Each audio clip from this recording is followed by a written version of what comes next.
Bam. Take this thing off over here.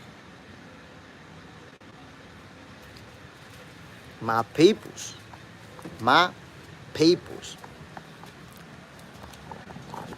It looks like Tank Davis versus Lamont Roach is going down after all. I've seen a video where Tank Davis is training. Looks like he's in training camp. We know that yes, he was arrested. However, he posted bail, and it looks like he's preparing for a fight. I would say, and this is just my opinion, I'm making my personal assessment. I don't know this to be true. But I would say that this fight, the fight date is likely to be pushed because the last date that was posted for this fight was, let me see, for August, for next month. I don't remember the exact date off the top of my head, but it was for next month. And, well, taking into account that they haven't had no press conferences, they haven't had no face-off, they haven't really done anything to promote the fight, I think it's safe to assume that they're going to push the date forward, maybe a month or two. I'm not sure. But I think, based on what I've seen, I think that the rematch is going to happen between Tank Davis and Lamont Roach. I don't think it's going to happen next month, but I see it going down. Based on the training video that I've seen from Tank, it looks like he's in his game, getting ready. So, let's see. And I also don't think that the fight is going to happen next month because they haven't even announced the card or the venue. We don't know where it's going to be. We don't know who are the fighters that are, going to be in that card. So, let's talk about it, my peoples. Y'all already know what it is, man. This is Boxing for Breakfast, where you get your healthy dosage of sweet science early in the morning. Let's talk about it, my peoples. By the way, we are going to be making some predictions today. Gonna be making some predictions because it does look like this fight is gonna happen. The first thing is, we were just talking about whether or not this fight was gonna happen. I personally was like, I don't know. Mr. KO, good morning, Jay Smith. Bam. Good morning, family. Topic is Tank versus Roach. Facts, correct, my brother. It looks like the fight is going down. We had been speculating whether or not it was going to happen. What I will say is that, and there's no confirmation of this. This is my perception. The fight is not going to happen next month. I don't see it. I don't see it going down next month simply because, they haven't been promoting it. Tank got sidetracked a little bit when he got arrested. So I think the date is going to be pushed back. Maybe, I don't know. Something later for the end of the year. October, November. Even if if they just push it back a month. Even if they just push it back to September. But I think that it will not go down next month because it's such a short amount of time for them to put together, not just put together the whole card, because you could get an opponent, you could get fighters on days' notice. But to promote the event, because Tank Davis versus Lamont Roach, that rematch is a very much anticipated event. And you have to promote that. You have to sell that fight. Mr. KO, facts. I know Lamont wants to fight, but it's Tank we waiting on. Well, I tell you what, it looks like Tank is in on it. I think, look, man, fighters, they're people just like us. They see what's going on in social media. They follow up on what the people are saying. Tank knows if he bypasses Lamont Roach and goes straight to Jake Paul, social media is going to absolutely cook him. Roast. Fish fillet. Microwave. Toaster. All that. So he knows that Lamont Roach, that fight, no matter how much time passes and we're not talking about it, it's not a trending topic. But We all. Nah, I'm not gonna say we all. Good morning. Good morning, Ryan. Yeah, come give me a hug. We're not gonna sit here and say that that wasn't a controversial ending just because it's not a trending topic. You wanna say good morning to the people? Good morning. Mr. KO, facts. I know. Yeah, I'm trying to tell you. I love you. I love you, Ryan. Go with mommy. Go. I love you. Keys. These are my keys. Salute J Ryan and Chop. Ooh, MAW in the building. MAW, my brother. Appreciate you dropping in. You know what it is, man. Give me a second. And we're gonna be making predictions, by the way. Since it is looking like Tank Davis versus Lamont Roach is going down, we are gonna be making predictions, my people. So stay tuned for that. Mr. KO, I got Tank in a rematch. Once he do that, don't be surprised if you see side-by-side pace with Shakur and Tank, but Shakur been dropping hints of moving up. Look, I'm gonna tell you what, man. Shakur is gonna be on Tank Davis' neck until he retires. It's either you're gonna fight me or you're gonna keep ducking me. But I'm not gonna look the other way and let you just bounce around like, nah. I'm gonna be on your neck. And you know what? I don't know if Shakur is thinking or not about moving up. But I tell you what, man, Tank Davis, he got it. That I told people, I feel like that's the reason why he's retiring. Because it's tough for him to make 135. Whether you believe it or not, I'm telling you, making 135 for 30-year-old Tank Davis is no easy task. He's been making 135 for how long? How long has Tank Davis been in that division? 6, 7 years? Been there a long time. And I'm telling you, as somebody who's been in the ring, bro, your body, your frame is not the same when you was 22, 23 as when you 30, making the same weight. Look at all the young fighters, guys who's younger than him, how many divisions they've already moved up. Look how many times Teo moved up, how many times Devin moved up, how many times Shakur moved up. And they all in their 20s. And Tank is 30 years old clinging on to that 135. So he's not going to be able to keep making 135. So now he got to make the decision. Do I move up to 140 and fight the big guns over there? Or I retire because I can't make 135 no more. That's all I'm saying. That's my perception. He do not want to move up. And his frame, he can't make 135 forever, my peoples. It's impossible.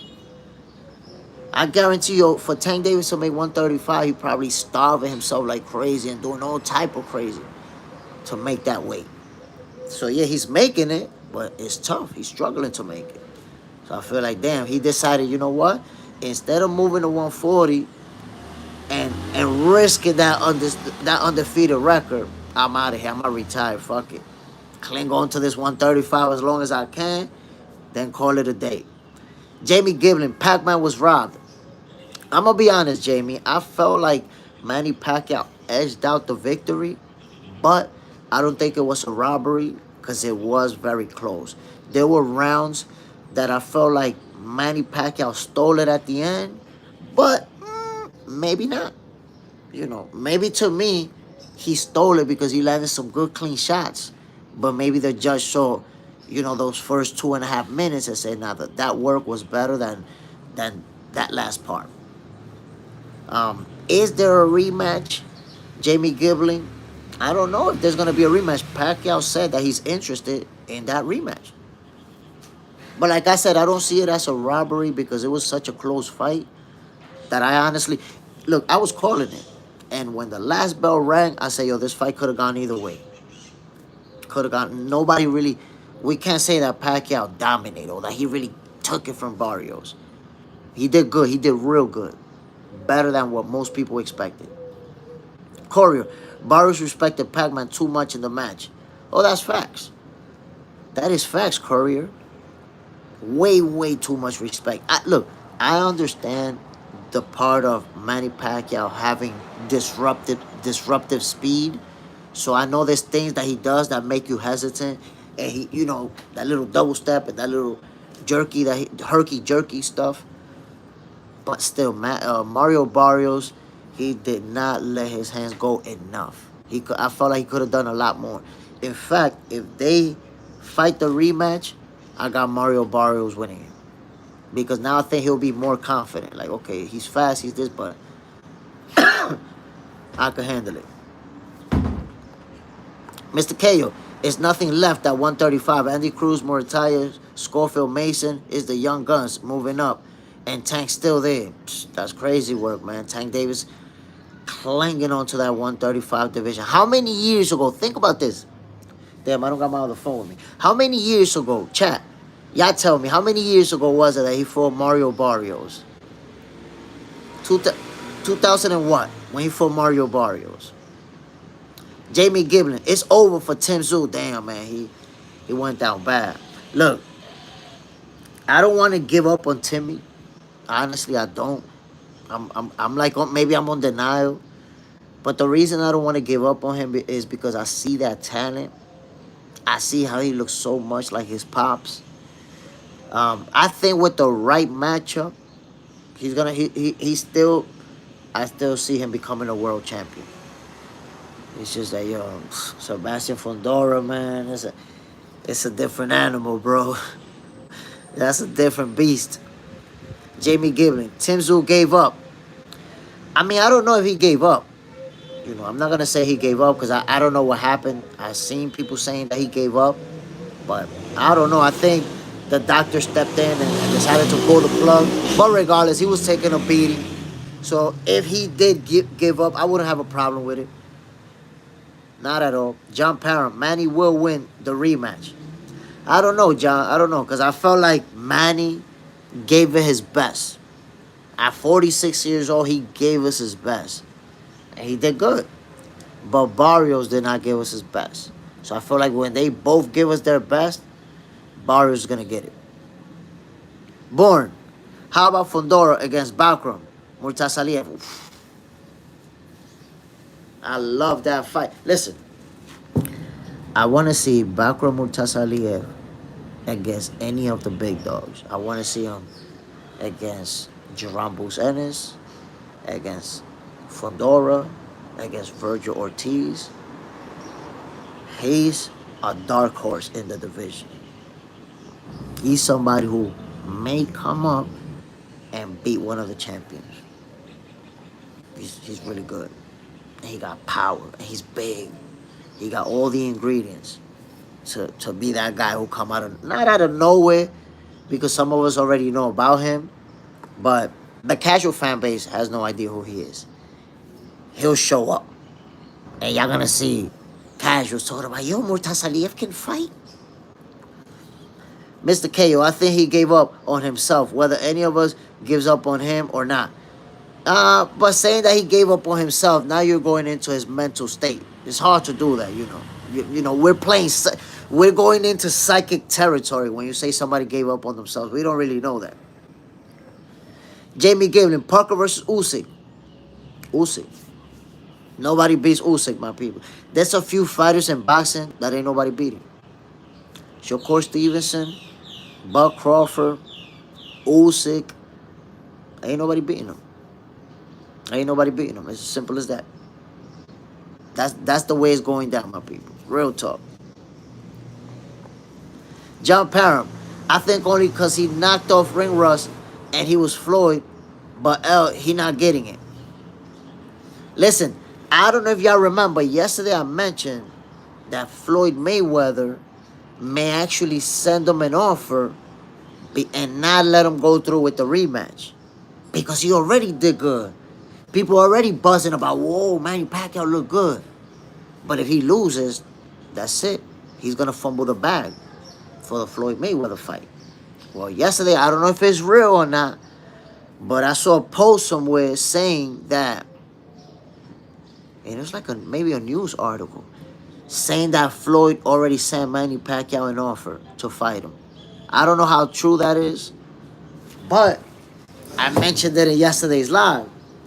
So I'm wondering I'm wondering, my peoples, could Floyd Mayweather decide to fight Manny Pacquiao without him having to do the rematch?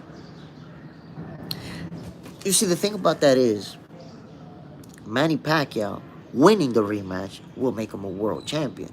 So now Floyd Mayweather's coming back to take that title from him. If there's no rematch, Floyd is going to fight, what, a 10-rounder with Manny Pacquiao? So, let's see. Let's see. Maxine, first live without a hat. Nah, this is not the first. I don't do it that often, but this is not the first. I've done a few. For Boxing for Breakfast, this may be the second or the third.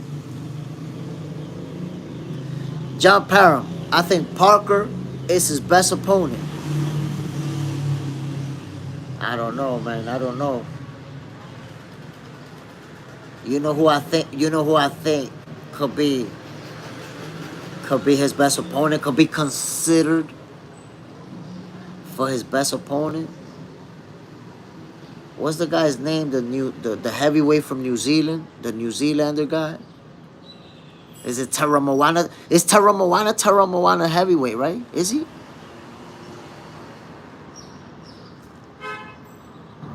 Definitely not the first. Yeah, not the first.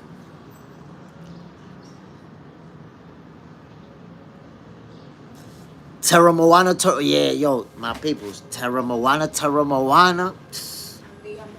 MAW. Buen día, mi amor.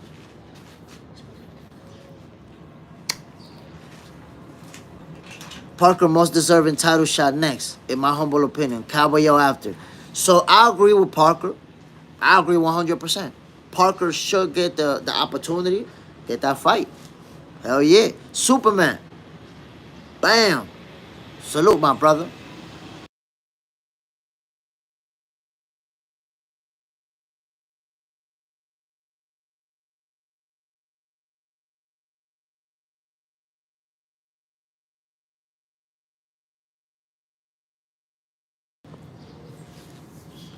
Born. How about Terence Crawford versus Saul Canelo Alvarez, champ? Terence Crawford is going to win that fight by unanimous decision. And then the people who are saying, well, not everybody, because look, there's boxing fans who know how to say I'm wrong, who know how to say, yeah, I got it wrong. You know, I thought he was gonna, but I was wrong. There's people who told me, yo, man, I thought Errol was gonna knock him out, and he got it. He got it. That's it. He the guy. But then there's those boxing fans who go into the excuses mode, right, and start saying, oh, but this, but that, and they don't want to give the flowers. So now we see these fans who are sure that Canelo's gonna knock him out and are sure that Canelo's gonna wash him, right? You know what they're gonna do? When Crawford beat him by unanimous decision, they're gonna hide with the Errol Spence fans that went into hiding after he got pummeled. And they're going to hide with the fans who said Shakur Stevenson was going to run all night from Williams Zepeda. They all going to be hiding together, my peoples.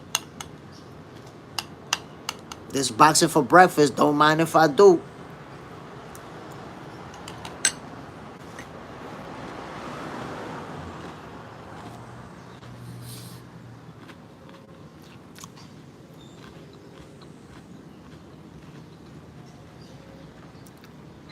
Mr. KO, facts, but that could bite him in the ass if he fight on Moses Itauma or Fabio Wardley type of guy. Whew. Look, the thing about Usyk and what I like about him the most is that although he's a heavyweight, he fights like someone of a lower weight class. If you look at his lateral movement at close range and the angles, the way that he sidesteps on the way to the inside and punches around your guard, he does so many. Well, big fighters do a lot of those things too, but the way that Usyk does it, it's almost like he has the agility of a welterweight as a heavyweight. If you look at his footwork, the way he's moving around, that agility is crazy. And that's why he keeps winning. He keeps beating these guys.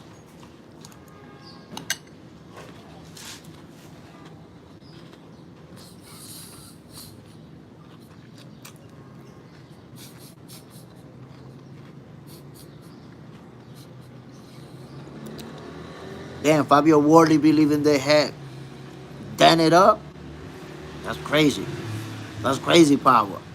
Moses too green for Usyk. Yeah, I think so. I think Moses. Look, man. Italma, I believe that he's gonna be a big star. He has the style to be a big star, but I don't think he's there yet.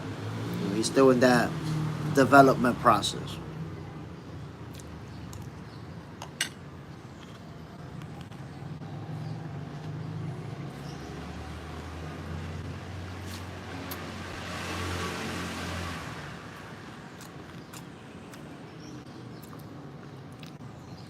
Yo, y'all need to put some respect on Lucky Charms, baby.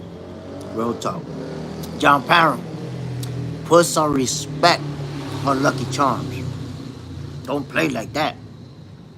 Superman, they not beating no Usyk.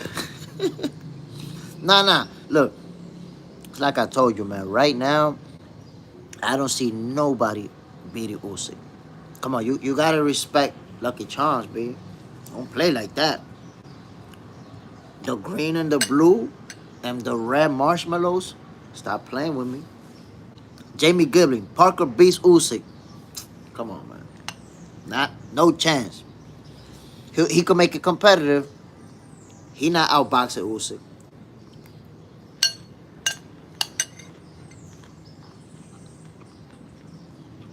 Parker ain't beating Usyk, bro.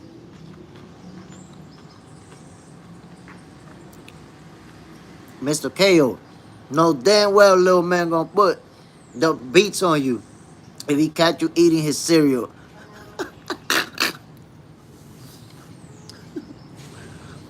Nah. He's more of a Fruit Loops guy. He be rocking with the Fruit Loops and the Frosted Flakes. He got his own joint. John Parham, you supposed to be eating Cheerios or Raisin Bran. I got Raisin Bran right now. I eat Raisin Bran. But, come on, once in a while, you got to get sweet with it.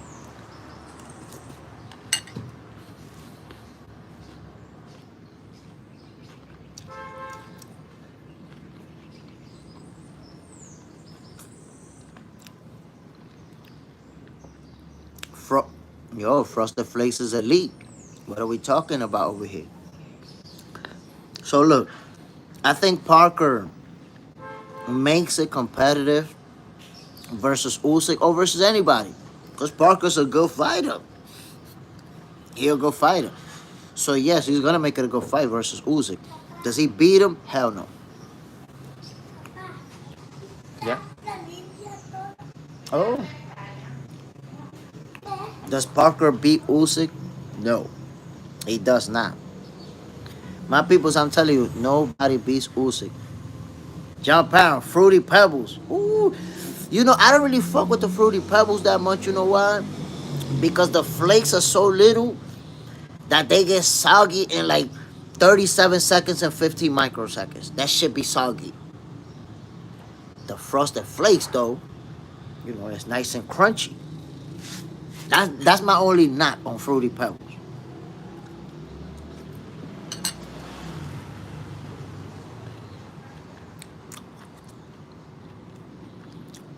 Mr. Kale,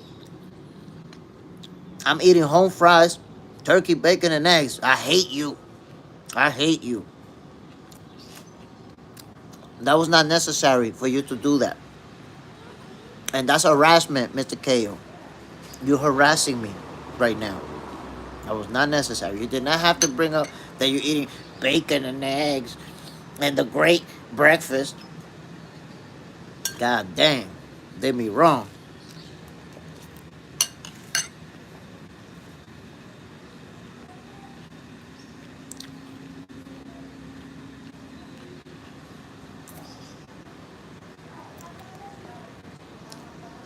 Superman.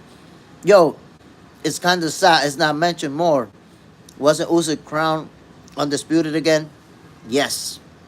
Usyk, 3 times undisputed now. 3 times undisputed, bro. Um, you know that Usyk is a guy who He speaks English, right? But not much. I would say mid-level. He understands very well. Sometimes needs help expressing himself. But he's not, I would say, as big of a star as he should be based on his accomplishments, right? And I think because of that, he doesn't get as much attention as he should. You think about it, it's the same as Dimitri Bivol. He became undisputed.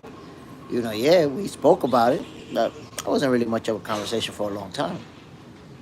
And that's not really brought. If he's about to fight, that is brought up, but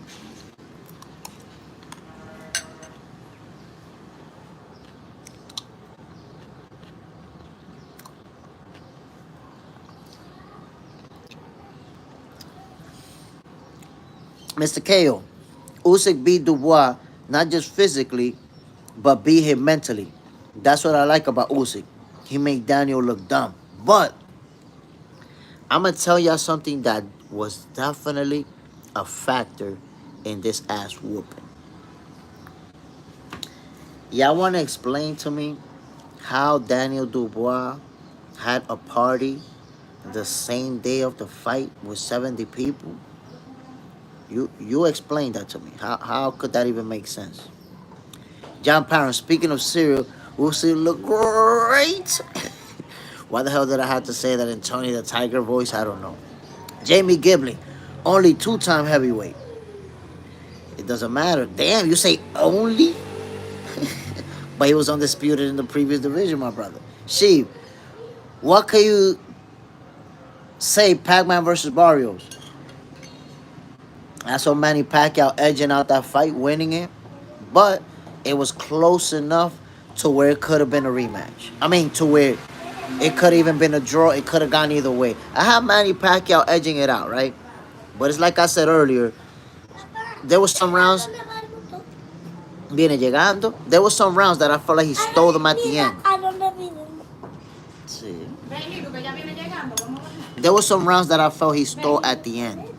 And maybe the judges said, no, Barrios got it with the first 2 minutes. So, it's a fight that could have gone either way. I'm okay with a draw. I'm okay with it. Superman, I'm just saying, after all the wild talk, he got spanked. Oh, my goodness, man. He took the beating of a lifetime, bro.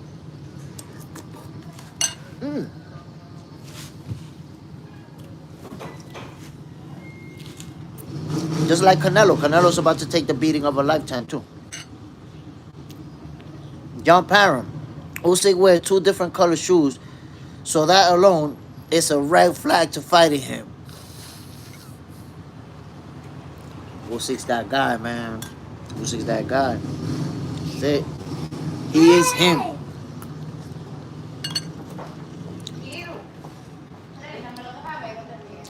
She, bro, are you Mexicanos?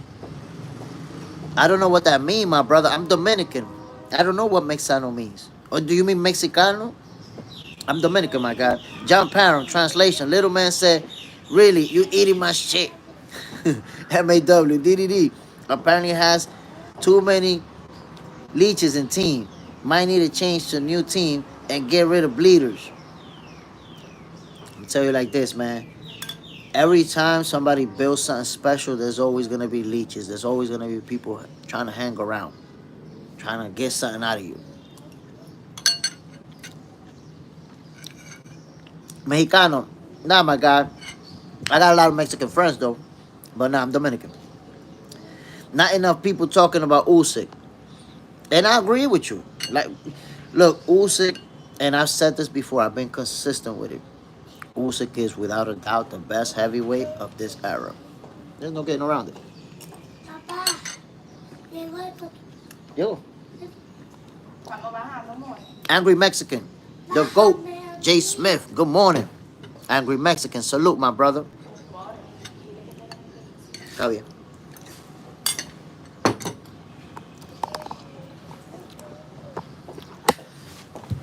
She, Floyd versus Pacquiao. Who will you prefer? Who will I pick?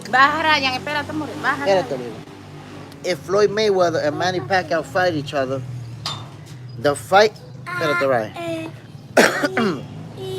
If Floyd Mayweather and Manny Pacquiao fight each other, ay, espérate. I believe the fight will play out the same way. You know, Floyd Mayweather will outbox him.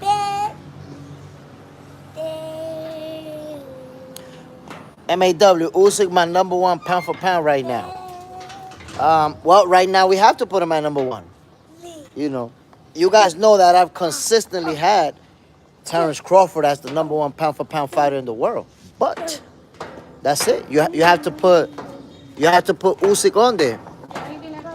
See, you have to put Usyk on there right now because look at his destruction of Daniel Dubois. But who you think is gonna be? Who do you think is gonna be number one when Crawford put the base on Canelo? Take that into consideration. What win is gonna be bigger? I know what say. Él no te va a dejar, Raya. Él no te va a dejar.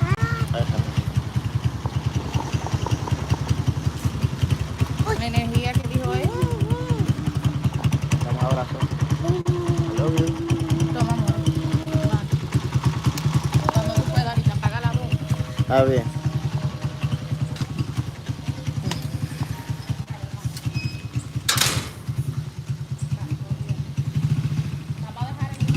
Mr. KO, put Bud back at number one when he beat Canelo. Of course, that's what I'm saying.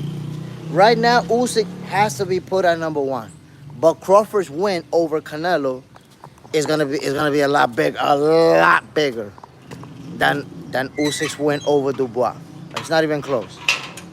So, you know, Usyk gets to enjoy the number one spot for a couple months, and Crawford is gonna take it back from him.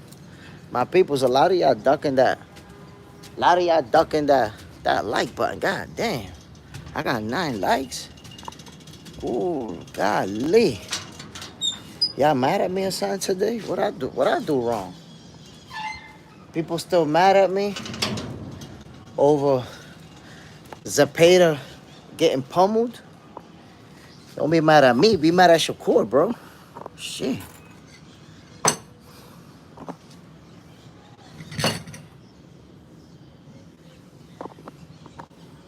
Mr. Kyle, like I said, put Bud back up there after he whooped Canelo. Those punches going to be bouncing off his head.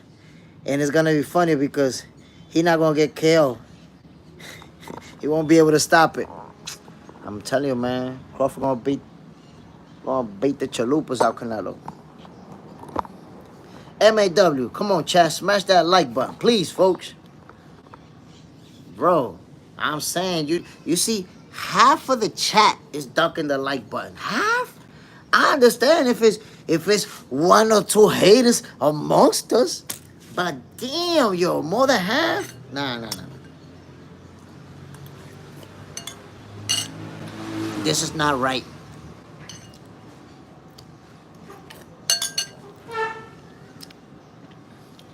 Targaryen, Canelo beating Bud. You said Arrow was beating Bud, and look what happened.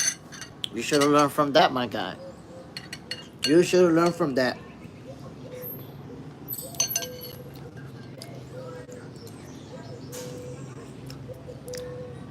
You see that sensation that you felt when you said that Arrow was going to beat Bud, and you watched him get pummeled? How your heart felt, like that pain? You're going to feel the same thing. Embrace that feeling, because you're going to feel it again. Raw Dog, do you think Shakur beating Zepeda is enough to take Benavidez' pound-for-pound position? Yes, it was enough. We saw it. Of course it was enough. Duh. So that question, Raw Dog, you're asking about opinion. So that opinion is going to depend whether you're a fan of boxing or whether you simply hate Shakur. You are a Shakur hater, right? Everything you say is negative about Shakur. So obviously your opinion is going to be against him in everything, as always. So should he be on the pound-for-pound list? Yes. Of course. They got it right. Marie De Bruyne, Nah, brother. I automatically push that like button. Come on, guys. Support our brother. Marie, I appreciate you.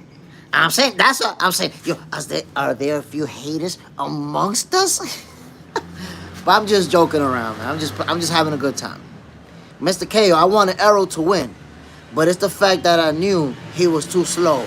Errol had the precision and power, but the skill to share the ring with Bud. I knew Bud didn't. I knew, but I didn't want to admit it. Bud hurt my feelings. Yo, Bud hurt a lot of feelings. A lot of feelings. John Parham, go ahead and tilt that bowl and get that milk. It's the best part. Marie De Bruin, haha, I think they are. Yeah, sometimes you see a little hater here and there, pop in. It's all good. We making it for the haters too. See, Tank Davis is good too. Yo, listen, Tank Davis. There's a lot of people that say, well, not a lot of people, only the Tankomaniacs, right? Maker, salute my brother. Always appreciate you dropping in. Boxing Hacker, bam, salute my brother. So the Tankomaniacs call me a Tank hater because I criticize Tank Davis. And in fact, I'll be honest, I criticize him a lot.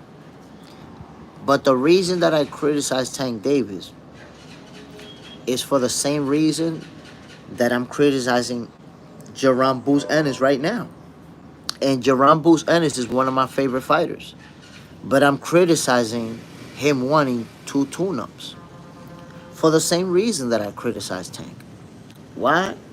Because Tank Davis has been number 1 in the 135 division for how many years at this point? And he just hasn't fought the best. At 30 years old, hasn't faced Devin Haney, hasn't faced Teofimo Lopez, Shakur Stevenson, hasn't moved up, try to be great, fight a big dog, hasn't done any of it. So when we look at the great fighters, we see what they've done. We don't see Tank doing any of that. So we see the great skills, we see the great power, but we don't see the great opponents. We don't see the great resume. So that's why I knock him. I've never questioned Tank Davis' skills. If you ever see me talking about, you will never find a video of me saying that Tank Davis is overrated, or that he's a hype job, or that he's not that good, or that he only got power. I know exactly what Tank Davis brings to the table. And he's a very complete fighter. I'm talking about the footwork, the ring IQ, the defense, the offense, the everything, the punch placement, the timing, the counter punching. Tank is a fighter who is complete. So the fact that I see Shakur beating him doesn't mean that I think that he's that good, or that he's the only person I see beating him is Shakur Stevenson. Well, I think Andy Cruz gets him too. I think Shakur Stevenson and Andy Cruz, because of their style, they beat Tank Davis. John Pound, Superman, right, and so are we. Maker, Tank smokes Pac. Nah, man, he couldn't smoke Lamont Roach. He couldn't smoke Roach. He ain't gonna be smoking no Shakur. He's scared to death, Maker. Victor J. Bud never beat a legit, no-brainer Hall of Famer. Tank actually did with 4 division champ Leo Santa Cruz. Terence Crawford never went down to a division to fight little champions, and Terence Crawford never brought little guys up to fight him. So, I know you want to give Tank a lot of credit for Leo Santa Cruz, Hall of Famer Leo Santa Cruz, but people who know boxing, we get into the details. We know that Hall of Famer Leo Santa Cruz is like Hall of Famer Mikey Garcia at 147, who never beat nobody, never beat a champion, and was a nobody at 147. Little Leo was a nobody at 130. Stop trying to slip that by one. Stop trying to slip that one by us, Victor J. Stop it.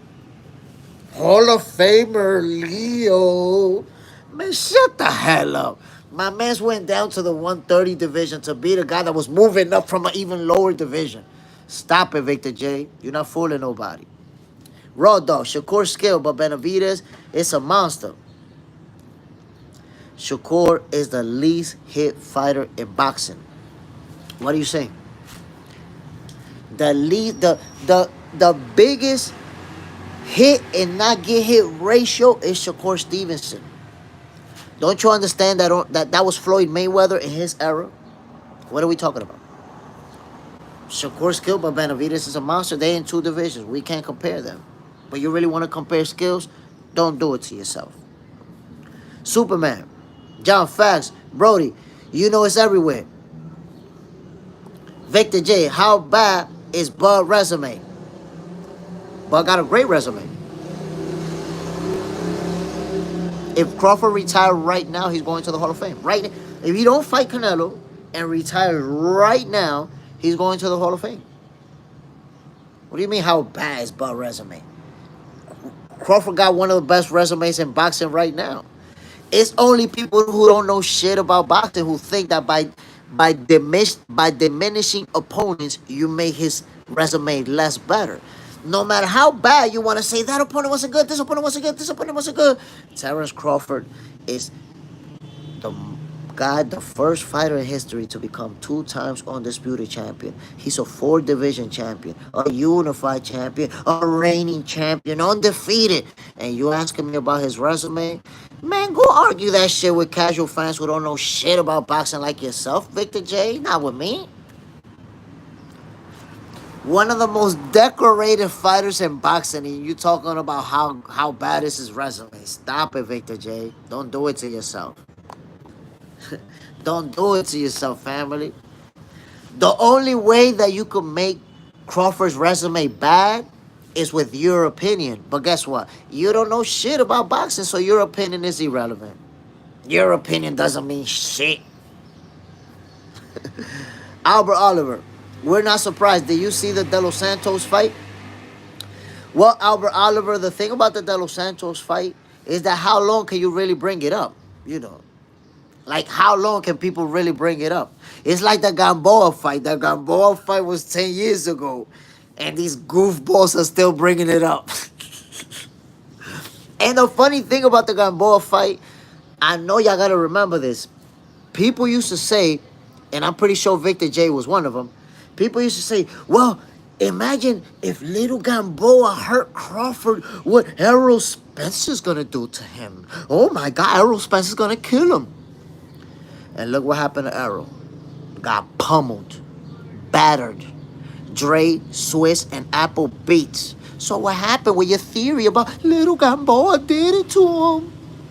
It didn't mean shit. But because you don't know shit about boxing, you thought that Gamboa's fight was even relevant when it was not. So when you don't know shit about boxing, you come up with horrible opinions, and they not relevant. They relevant only inside your head, but they not relevant. Maker, Maxayo seems like a one-hit wonder, respectfully. Damn, man. Look, Maxayo, I think... the thing is, I feel like he relies too much on his power. I feel like he does have the footwork and the skills to become a better boxer and level up and you know, reign at a high level. But he got to box more. I think he relies too much on trying to set you up and boom, catch you with a big bomb, hurting you and trying to get you out of there. He's not really trying to, you know, win rounds and score and move it. And I think he has the skill set to do that. So let's see if he goes to the drawing board and develops that part. Because there's fighters who have those defensive skills, but they don't use them. So we think they don't have them. It's just that they don't use them as they can. And they can. Like, let me give you an example of a fighter who has way better footwork and defensive skills that sometimes he shows. Teofimo Lopez. Bro, Teofimo Lopez can outbox you for 12 rounds. Moving around, giving you angles all over the ring. He could do that. And he did that to Barboza. Outboxed him. He didn't stand there and slug and just trade leather with him. So there's fighters who have that skill, and they go back and forth between fighting guys and outboxing them. When Shakur fought Zepeda, he reminded you that he has those skills too. The people who thought he was gonna run all night from Zepeda, they seen him. So there's fighters who have that ability. Magsayo, unfortunately, he's only pressing the gas mode and not using the boxing enough. And I think that's where, he's getting in trouble. Maker, Max might need a different coach. I'm not going to get into that because I don't know, you know, what's going on. Sometimes it's not the coach. Sometimes the fighter's not following instructions. Sometimes the fighter is just not prepared. Sometimes the opponent is just better. There's a lot of different factors. It's not necessarily the coach. But that could be something to consider. Sheep, bro, can I ask, do have experience? Oh, do you have experience boxing? Oh, do I have experience with boxing? Yes, sir. I boxed as an amateur, and as a professional, I only boxed once. But I've been around a lot of professionals creating content. I've been around, in training camps. So I still get to be around professionals now, coaches, trainers, promoters. So yes, Mr. KO, tail slipped on for real. Yo, Teofimo Lopez, he a special fighter, man. Even though outside the ring he could be a goofball and say just goofy shit, but he a top level fighter, man. He one of the best of this era. Raw Dog, Magsayo just won. I know. I watched it.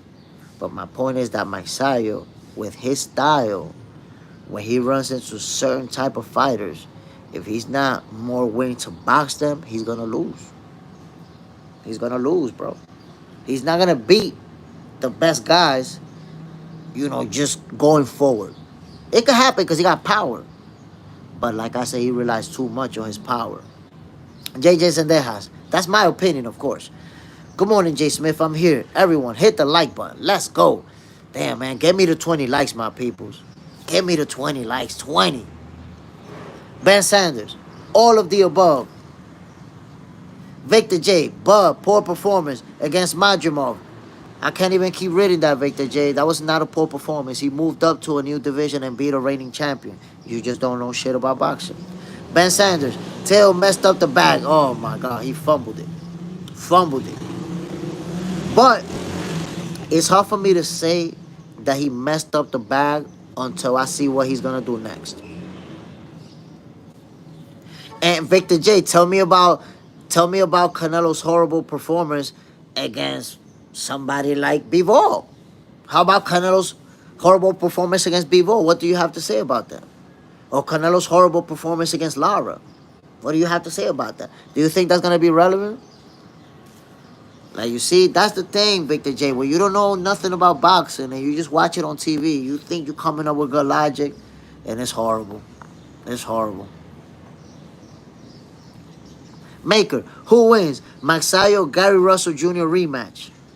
Ooh.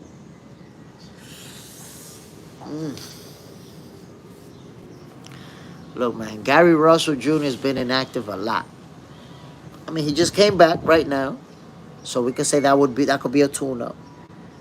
But I think Magsayo, with the age factor, I think Magsayo gets him. I think Magsayo gets him. Superman, he's deaf. That's why Till get on my BF. I don't know what I can't read all of that. Superman, golly. On my nerves. Okay. Yeah, Tio, man, he be acting too funny. I wish he would just talk, like, it's cool to trash talk. Trash talk is a part of boxing. But he be getting on some other shit, man. He's too sensitive. Mr. KO, Gary still beats Mac. I believe he's just more of a superior boxer. I think he is a superior boxer, but I think time, inactivity are two factors, and age are two factors that are going to affect him against a younger, stronger fighter. Raw Dog. I was at Magsayo versus Figueroa. He lost, but it was close. He not a slick boxer. His style is highly effective. Like I said, man, I just feel like Mike Sally relies too much on his power. Ben Sanders, you think Teo can recover from all the BS? I mean, let's see who he's gonna fight next. That's really what is. Look, it's all gonna boil down to who's Teofimo's next opponent. Why? Because he had an opportunity to fight. Oh, not he had an opportunity because he's not the one that pulled out. Let's remember that it was Jerome Boost Ennis who pulled out on him. And then he pulled out on Devin. So you're talking about two big names in Boost and Devin that, that was a potential fight for Teofimo, and those fell apart. So you don't want to see him go from possibly fighting two big names like that to fighting some dude we never heard of. Or some average Joe that everybody knows is going to be an easy win.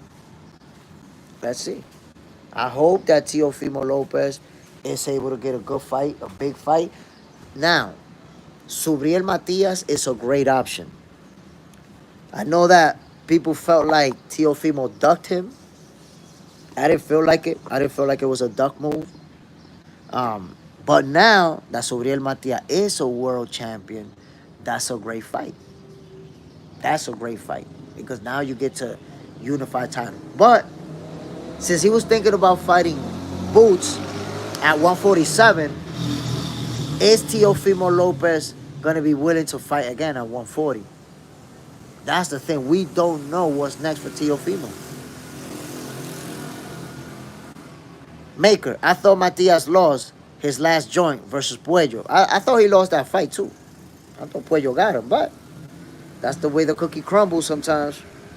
Ben Sanders, but he can't fight in Saudi. Who can't fight in Saudi, my brother?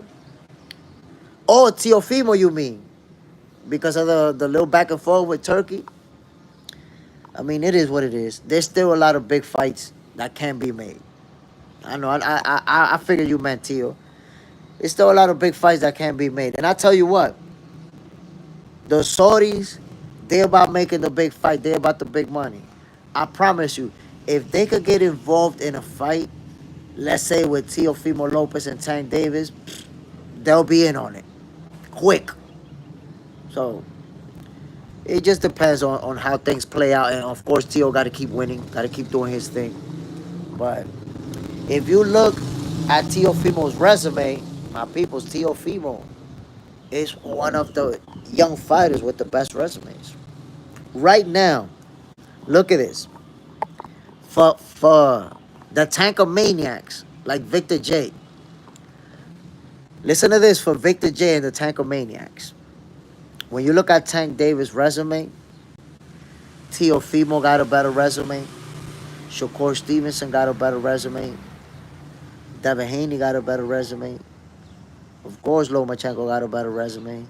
Everybody who was coming up with Tank Davis has a better resume than him. All them stars, them big dog guys, they all got a better resume than him. They all beat more reigning champions than him. And he older than them. He 30 years old. You see?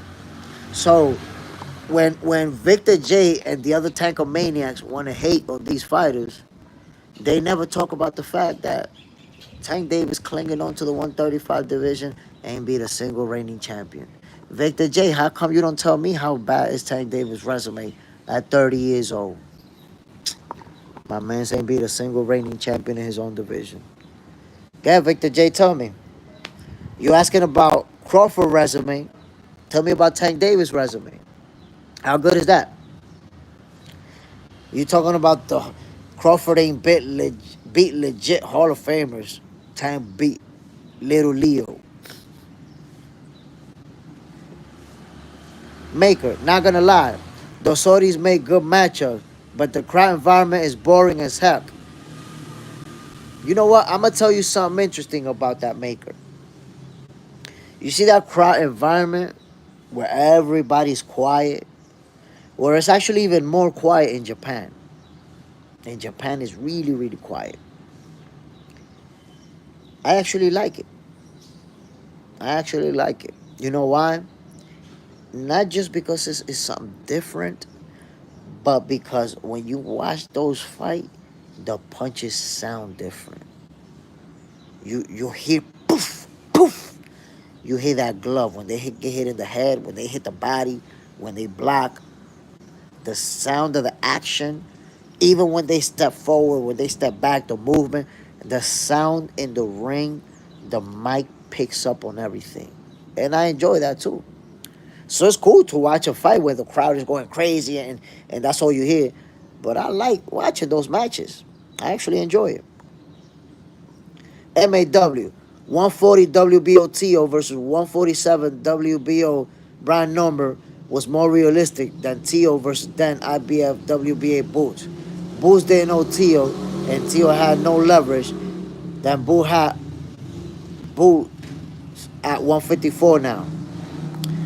The problem with that take, MAW, is that if Boots is gonna fight a tune-up or two at 154, there's no chance that he's gonna make nowhere near the amount of money that he would have made fighting Teofimo Lopez.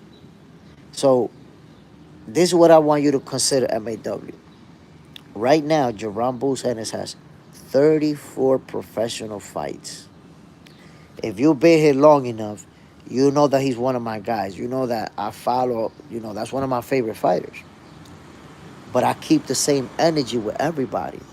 I'm not just some biased fan, right? So even though he's one of my favorite fighters, I look at the fact that he has 34 wins and not a single big name in his resume.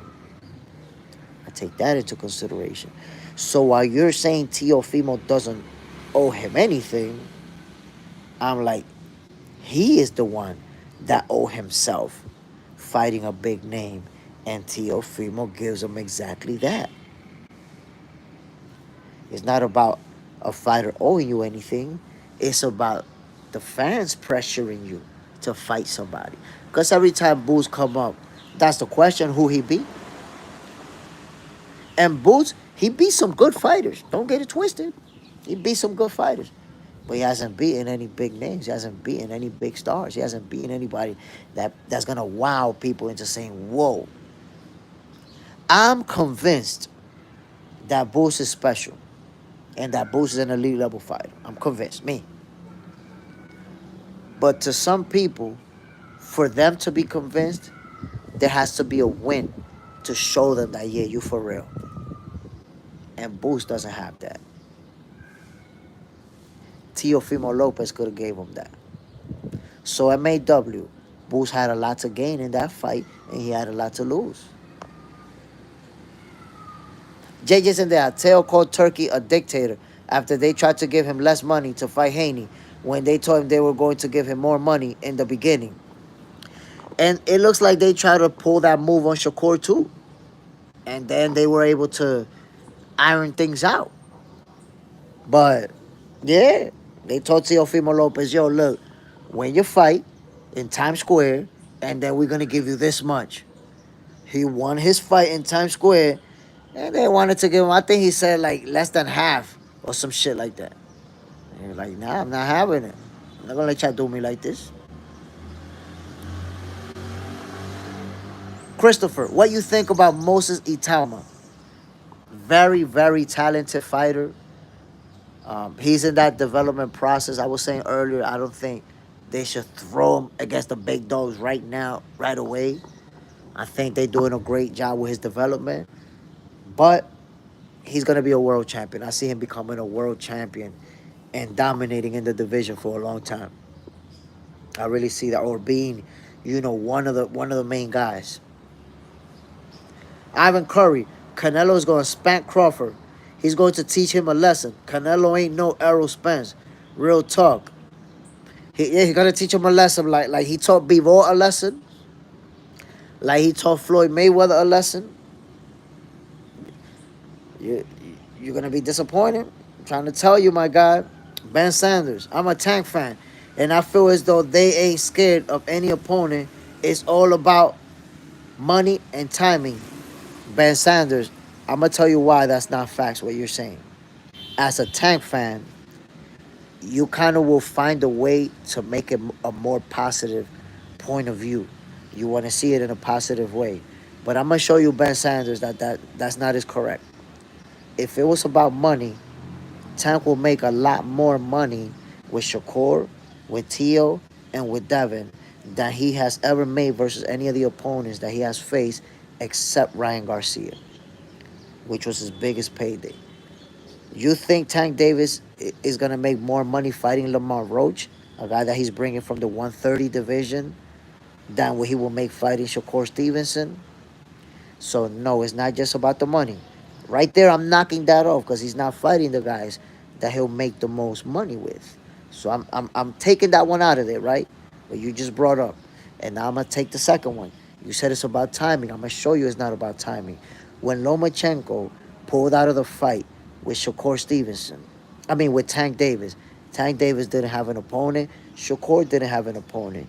And Shakur was smart enough to say, send the contract. I'm not asking you for a money amount so that you don't have the excuse that I overpriced myself. Send the contract. I'm going to sign it. I see even a video out there where Tank said, we're going to send the contract. They never did. They never did. There's a video out there of Coach Cal saying he don't want to fight Shakur. They've never wanted to fight him. So what you said about Tank, you know, is being about the money is not true because he'll make more money with Shakur. And what you said about the timing is also not true because he's been available at the same time that Shakur has been available, and he still has never sent an offer or expressed any interest to fight him or to fight Teofimo or to fight Devin. So you see, Ben Sanders, right now I'm showing you how, being a Tank Davis fan, you formulate a biased point of view where you're trying to defend them as opposed to see what's actually going on, the way that it's playing out in front of our face. Tank is the one of the few fighters in boxing who can fight whoever he wants. He can make a phone call and say, I want this person. He's going to get that person. He just doesn't want to fight the best, bro. That's just the reality that we dealing with Tank Davis. Team SLY, Me TV, salute Jay and chat, my brother. Salute. Bam. Appreciate you dropping in. Y'all already know what this is, my peoples. This is Boxing for Breakfast, where you get your healthy dosage of sweet science early in the morning. We getting it, my peoples. I don't know about if you had your breakfast, but I already had mine. What's the name of that joint right there? Oh, I had my Lucky Charms. There was a few people, trying to get at my Lucky Charms. Do not disrespect Lucky Charms, my peoples. That's an elite cereal. Don't play with me. MAW. I like Tio the fighter, but he thinks he's bigger than he actually is, in my humble opinion. He demands too much, tries to dictate terms like money or talk too much, and ends up burning bridges too late already. Look, I'm going to tell you what it is about Teofimo Lopez. He is, because when I see, I followed him for a long time. I seen a lot of videos. I seen a lot of social media stuff. Teofimo Lopez, he's actually a good kid. Like, he's actually a good guy. He's actually someone that try to help people around him. That's a nice guy. Like, he's actually a nice guy. But he's very, very sensitive. Very, very emotional. And people who are like that, they tend to overreact. They tend to do something too quickly without thinking. And then they regret it. Like, I'm going to give y'all this example. You see all that stuff about him if you think about it, at some point out of nowhere, a couple of years ago, Teofimo Lopez just started with the racist stuff. Out of nowhere. He never used to do that. His whole career coming up, he never used to do that. Out of nowhere. He just started with the racist stuff, with the monkeys and the watermelons and bananas and all that other stuff, right? But guess what? What is connected to that? So apparently, his ex-wife left him for a black guy. And I don't know if she was still with him or something like that. But ever since that happened, he started going on his racist rants.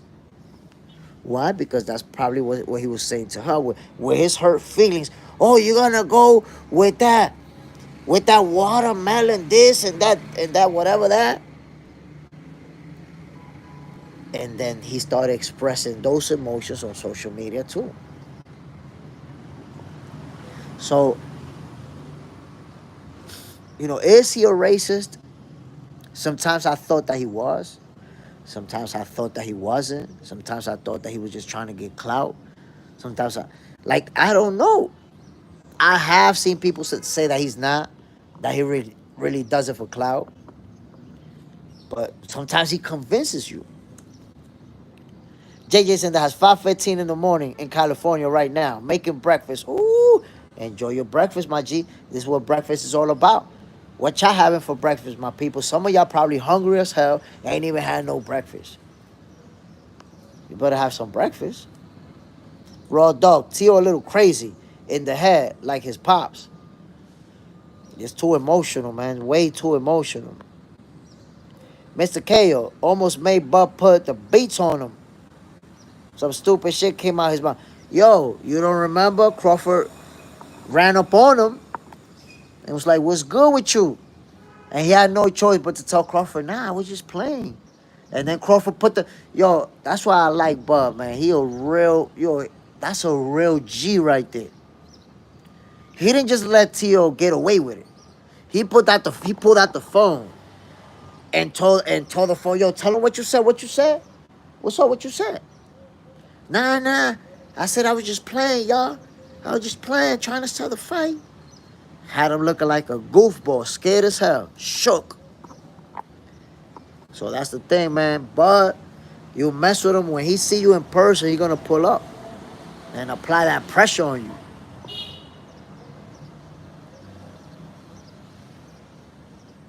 Love more Hinduism. Is that even true? Yeah, there's a video of it. There's a video of it where he pulled up on Tio. It's like, "What's up?" And Tio was like, he just playing with the race stuff. He didn't really mean it. Trying to sell a fight. MAW. Money is a huge part of making fights, so it's understandable to pay attention a bit. But it's actual fights that matter most. That's the legacy I follow. Of course, it's about the fights. And the thing is, when people say that a fighter is about the money, that's why he's not making those fights, that doesn't even make no sense because those fights make more money. Listen, listen, listen. If Tank Davis was to fight Shakur Stevenson, he's gonna make more money than he ever has in his life.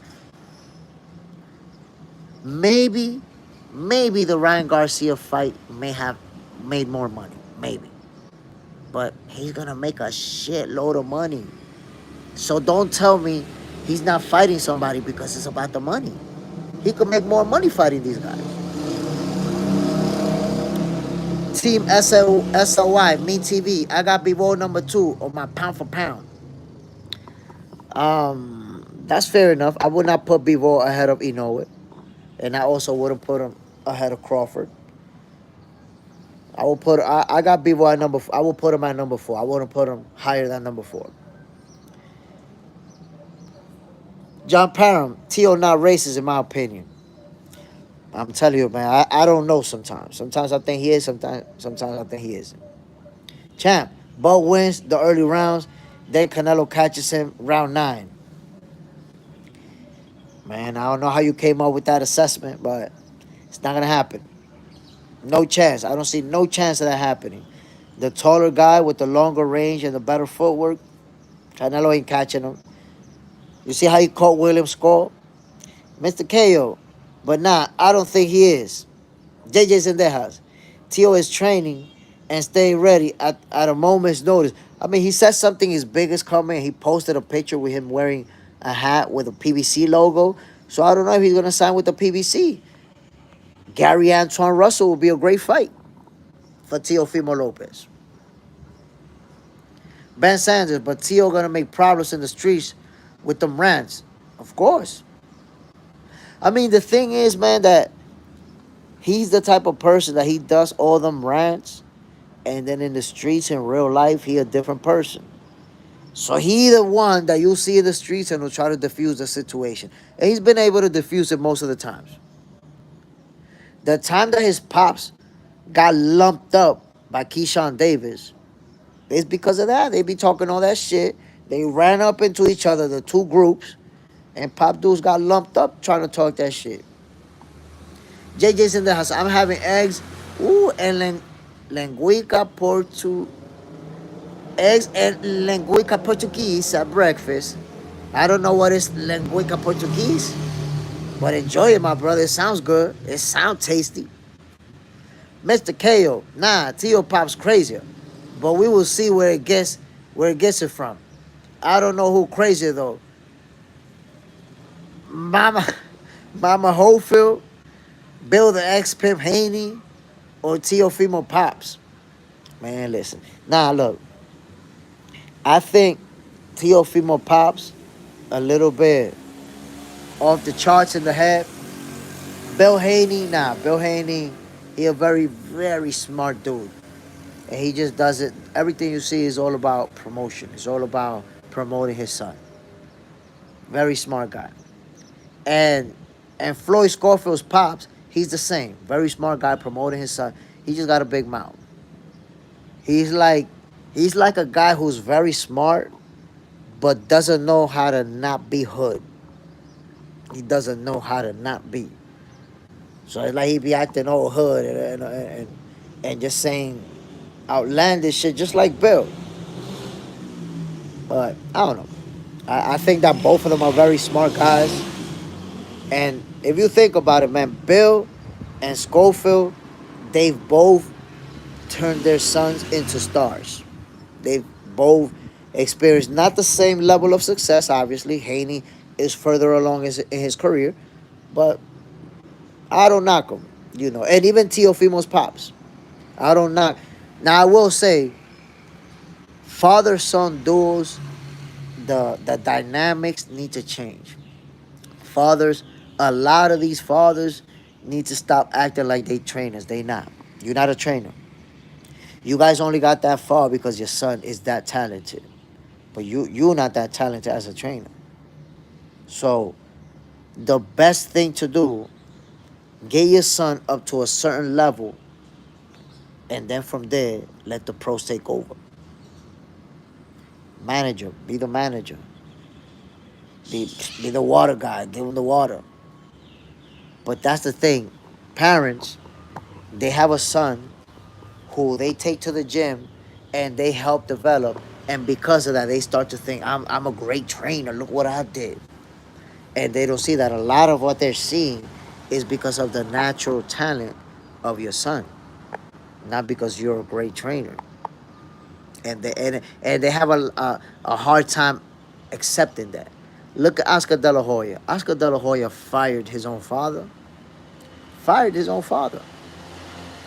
There's been sons who fired their own father because they're like, yo, that's it. I need to go to one of the guys who's at that high level.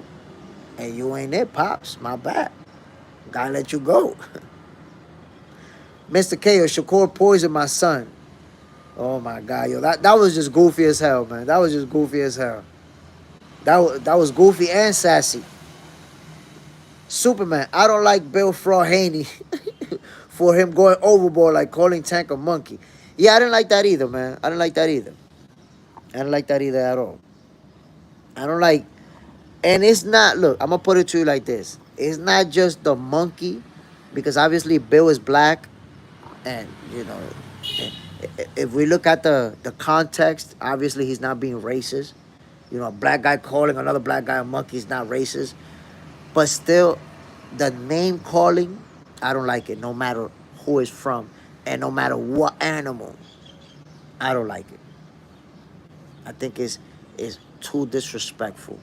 And like I said, man, Bill Haney, if you think about how far or how much Devin Haney has accomplished, they done good.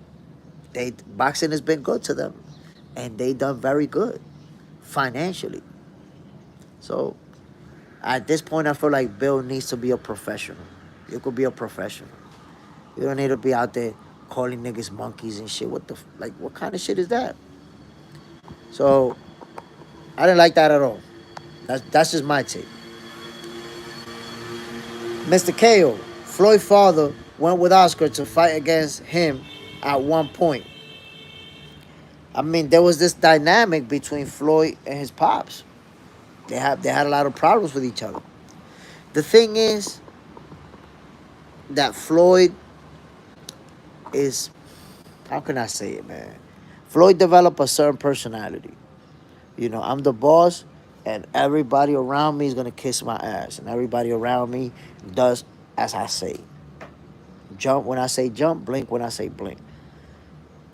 He developed, Floyd is kind of like, listen, I'm not gonna go into saying what would be speculation, but Floyd Mayweather pops has said some things about him that lead me to say that Floyd likes to surround himself with people that's gonna be kissing his ass. So Pop Deuce wasn't having it. Pop Deuce like, nah, well, I'm your pops, nigga. What you talking about? And there's a video where they almost got into a fist fight with each other. So imagine if they have that type of problems where they almost getting into fist fights, or you don't know if behind the scenes they probably traded punches a couple of times. I don't know. But then if you see that dynamic between father and son, I could see his father like, yeah, I'm gonna train De La Hoya. Fuck you. In fact, I don't even think, I don't know where their relationship is at. If they're just cordial or actually cool with each other. Champ, if Butt is focused, his defense is on point, I mean, I see Crawford winning. I see Crawford winning this fight. Mr. KO, facts. But it's Floyd who getting in the ring, though. Senior had his time. You're right, my brother. 100%. But you have to remember, before we was fighter and trainer, we was father and son. So let me tell you the dynamics between father and sons can go left for many different reasons. And one of the reasons why relationship between fathers and sons go left is because sons start disrespecting fathers. Start feeling like I don't need to do this and I don't need to do that. Whatever. So I'm gonna give y'all an example. I'm 46 years old. I mean, my bad, I'm 47 years old, right? At 47 years old, my pops is in his late 70s. I've never cursed at him in my life. Ever. I've never said a fuck you. I've never even said fuck, like talking to him.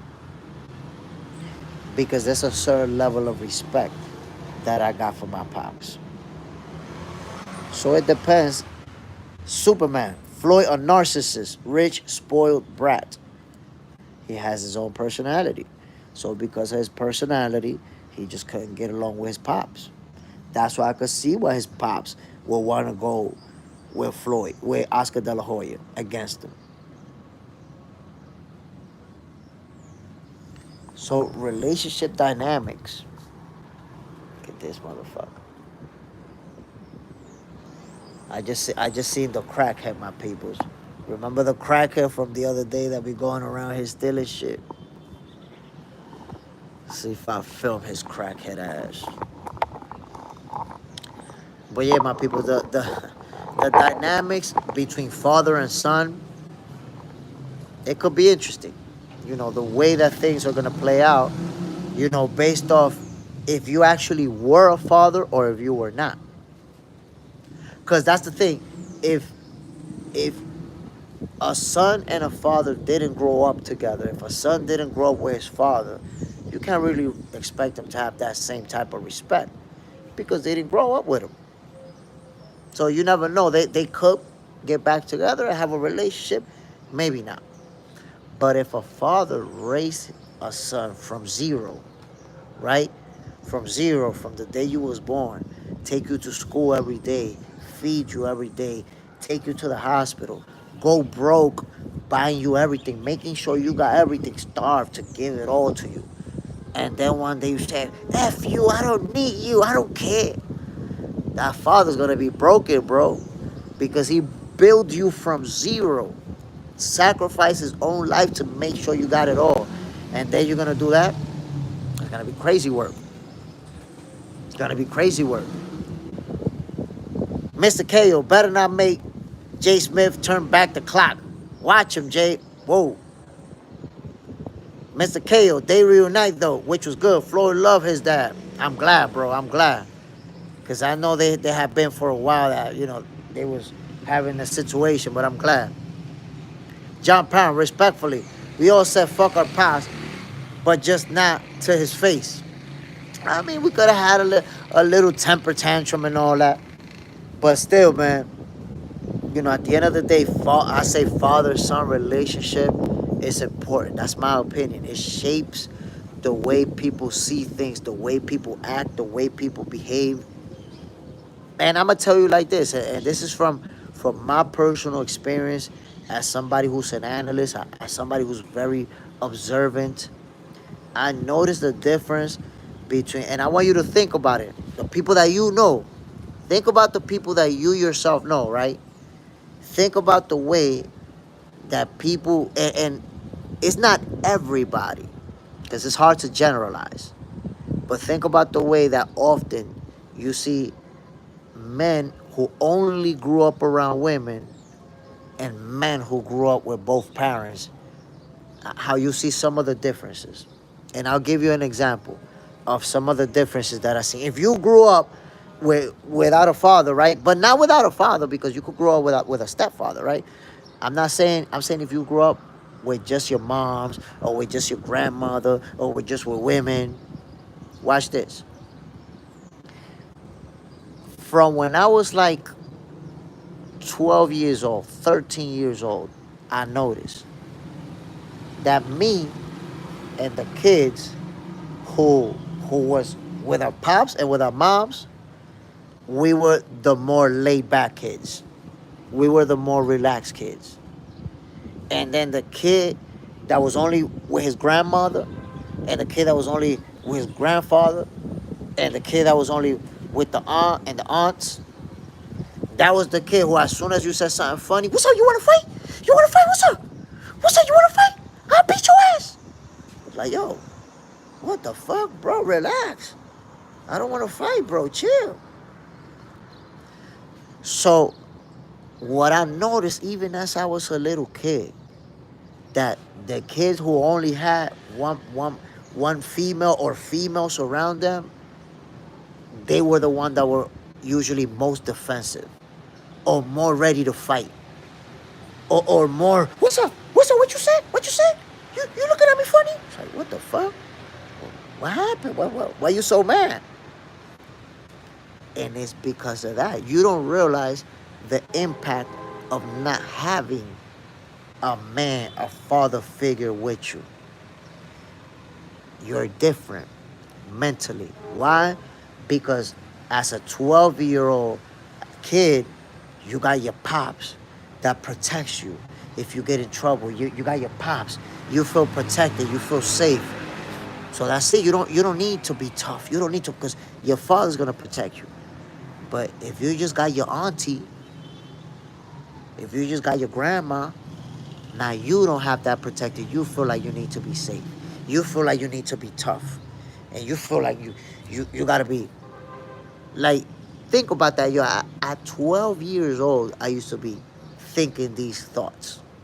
Like, I used to notice the angry kids, the one that want to fight everybody, the bully, who they were.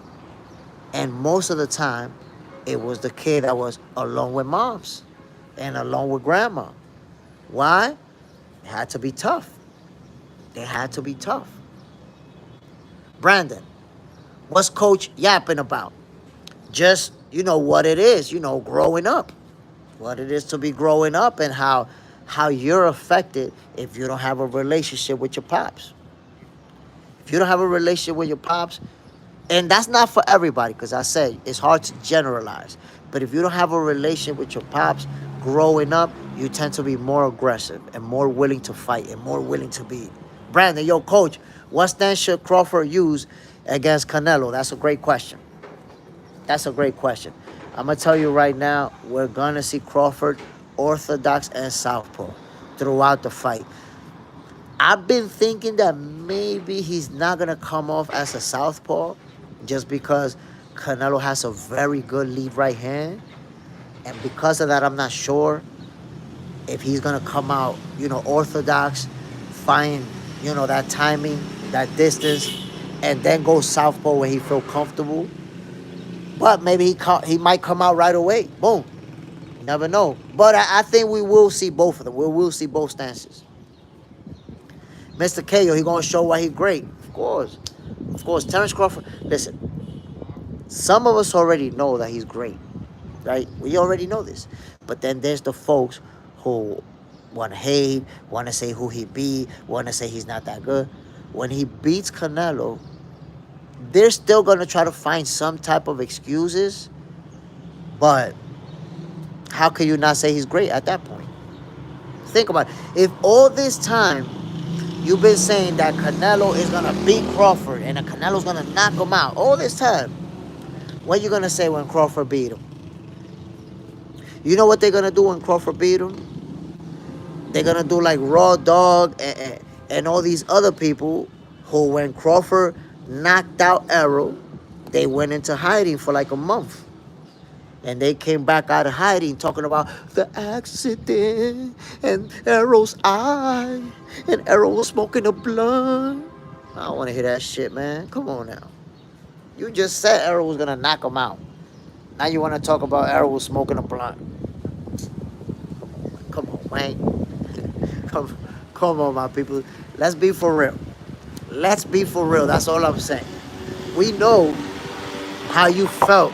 Matter of fact, we know that's the main reason why a lot of people don't like Crawford is because of that beating he gave Errol. Let's be for real. Let's be for real, my people. We don't even got a front about that no more. There's no need to fake it. No need to fake it, my people. We know exactly why. We know exactly why y'all don't like Terence Crawford because he put the beats on Errol. That's why. Now, when he does exactly the same thing to Canelo Alvarez, y'all gonna have exactly the same reaction. What is it gonna be? You're gonna disappear for a couple of months, and then you're gonna come back with some type of excuses. Oh, I don't know. It looks like Canelo wasn't focused. He was going through something in his personal life, and he couldn't. He was very upset because they stopped selling enchiladas, so he didn't train properly. I don't know what type of excuses y'all gonna come up with. I don't know. I really don't know.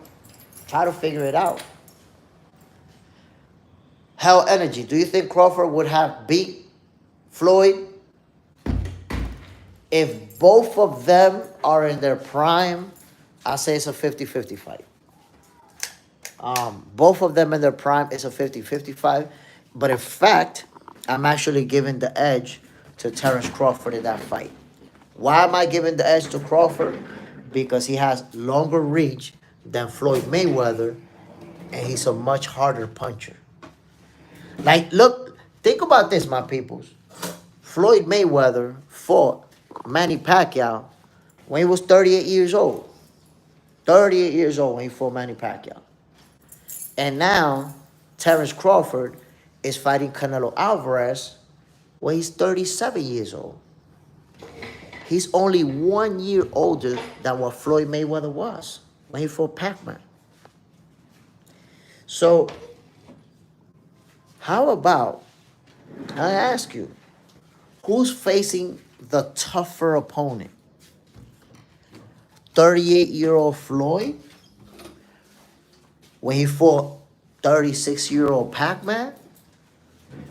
Or 37-year-old Bud Crawford who's fighting 35-year-old Canelo Alvarez, 2 divisions higher above, and the underdog, and everybody's expecting him to lose? Who y'all think had the toughest matchup right there? Born, Usyk had a sparring with Crawford, and he said Crawford is so skillful, intelligent, boxing IQ, and strong as hell. I mean, those are things that it's crazy that Somebody like Usyk is supposed to tell us this. Like, how does Crawford accomplish so much and you have fans who still question him? How is it even possible that a fighter could be this accomplished and you could have somebody hop on the chat and be like, yo, why Crawford resume is so bad? The one of the most decorated fighters in the game today. One of the most decorated, according to some fans, his resume is bad. You imagine that? You imagine what we're dealing with? Jose Chavez, Crawford will get destroyed. That's because you don't know shit about boxing, Jose Chavez. I've been trying to teach you, but you don't want to learn. Mr. KO, Ball Crawford facing tougher opponent. Who's moving up 2 divisions and higher? And number 1 in 168, of course. Crawford has a tough task, a tougher opponent in Canelo Alvarez that Floyd Mayweather had in Manny Pacquiao. In fact, look how simple it is to know. Floyd Mayweather was the favorite to beat Manny Pacquiao. Terence Crawford is the underdog versus Canelo Alvarez.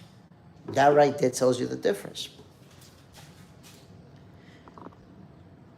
That right there tells you the difference, my people.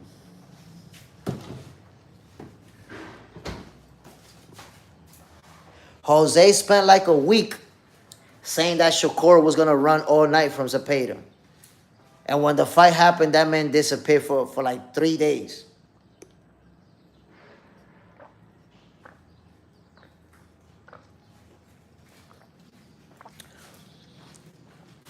Homeboy said, yo, Shakur's going to run all night. All night he's going to run. After the fight, Jose Chavez would only join the live and watch and stay quiet because he knew he was going to get roasted.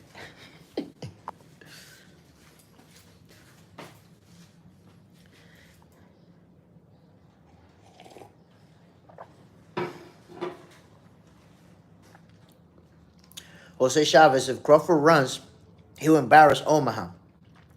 If Canelo get beat up, he's going to embarrass Mexico. Getting beat up by a little guy moving up. That's going to be embarrassing. But I digress. That fight is going down, and we're all making our prediction. But, Mr. KO, hold on, man, I didn't see it. Hold on, let me scroll up, Mr. KO. I didn't see it, bro. Calm down, bro. Don't get sensitive on me. Mr. KO. I want to see you in the chat, Jose. Jose scared to death, bro. Scared to death.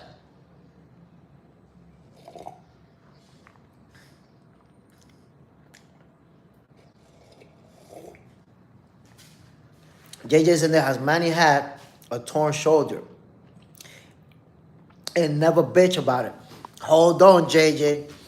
I gotta respond to that. He did bitch about it. Because as soon as he fought Floyd, right after he started posting pictures about the shoulder injury and saying that he lost because of it. So he did. I remember that. Superman. It's okay. He always miss our comments. He be cooking up that good breakfast. Mr. KO. Now, when Manny costed the fight with Floyd in 2010, when he ducked the Olympic-style drug testing. Mr. Cayo, come on, man. We don't want to hear that talk about how he ducked the drug tests. Yeah, that's mumble jumble stuff that extremist fans use. And you don't realize that when you look at that situation, you have to look at it as a whole. And not just try to make a conspiracy out of it. Like people are like, nah, look, he didn't do that, but that's because he's on steroids. That's goofy as hell. Imagine you walking down the street and the police is right there for no reason. They want to check your pockets. You're going to be like, yo, but you're not checking nobody's pockets. Why you want to check mine? Right? So nobody in boxing is doing Olympic-style testing. Why the hell you want to make me jump through hoops? That's really what that's about. Not only that, not only that, that USADA and Mr. KO, this is something that is good for you to know and for everybody here to know. USADA, for whatever reason, them people don't catch shit.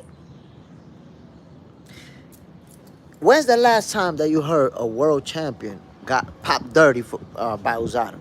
When's the last time we heard that? Them niggas don't catch nobody, ever. I don't remember when's the last time that somebody through their program tested dirty. If somebody could tell me. Even Freddie Roach now.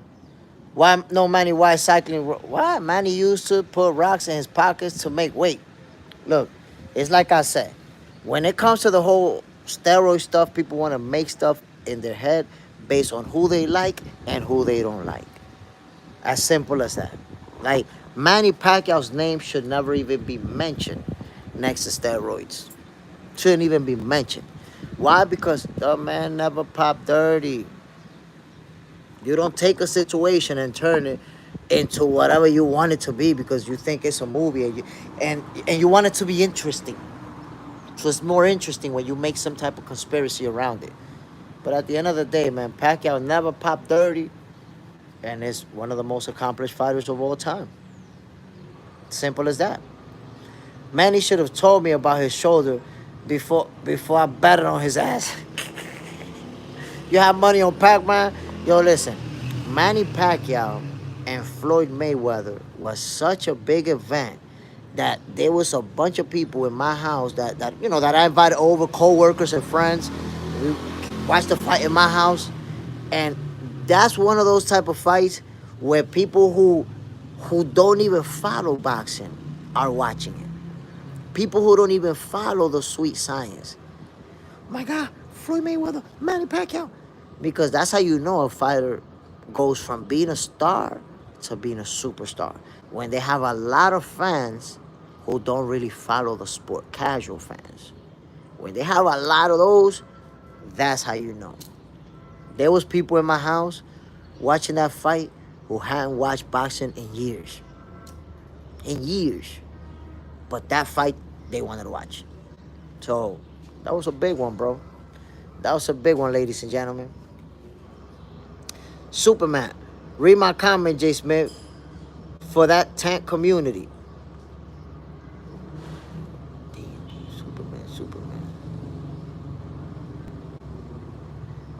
Superman, you missed the comment when I said that Tank Trainer said that he wouldn't be able to do what they do versus Shakur.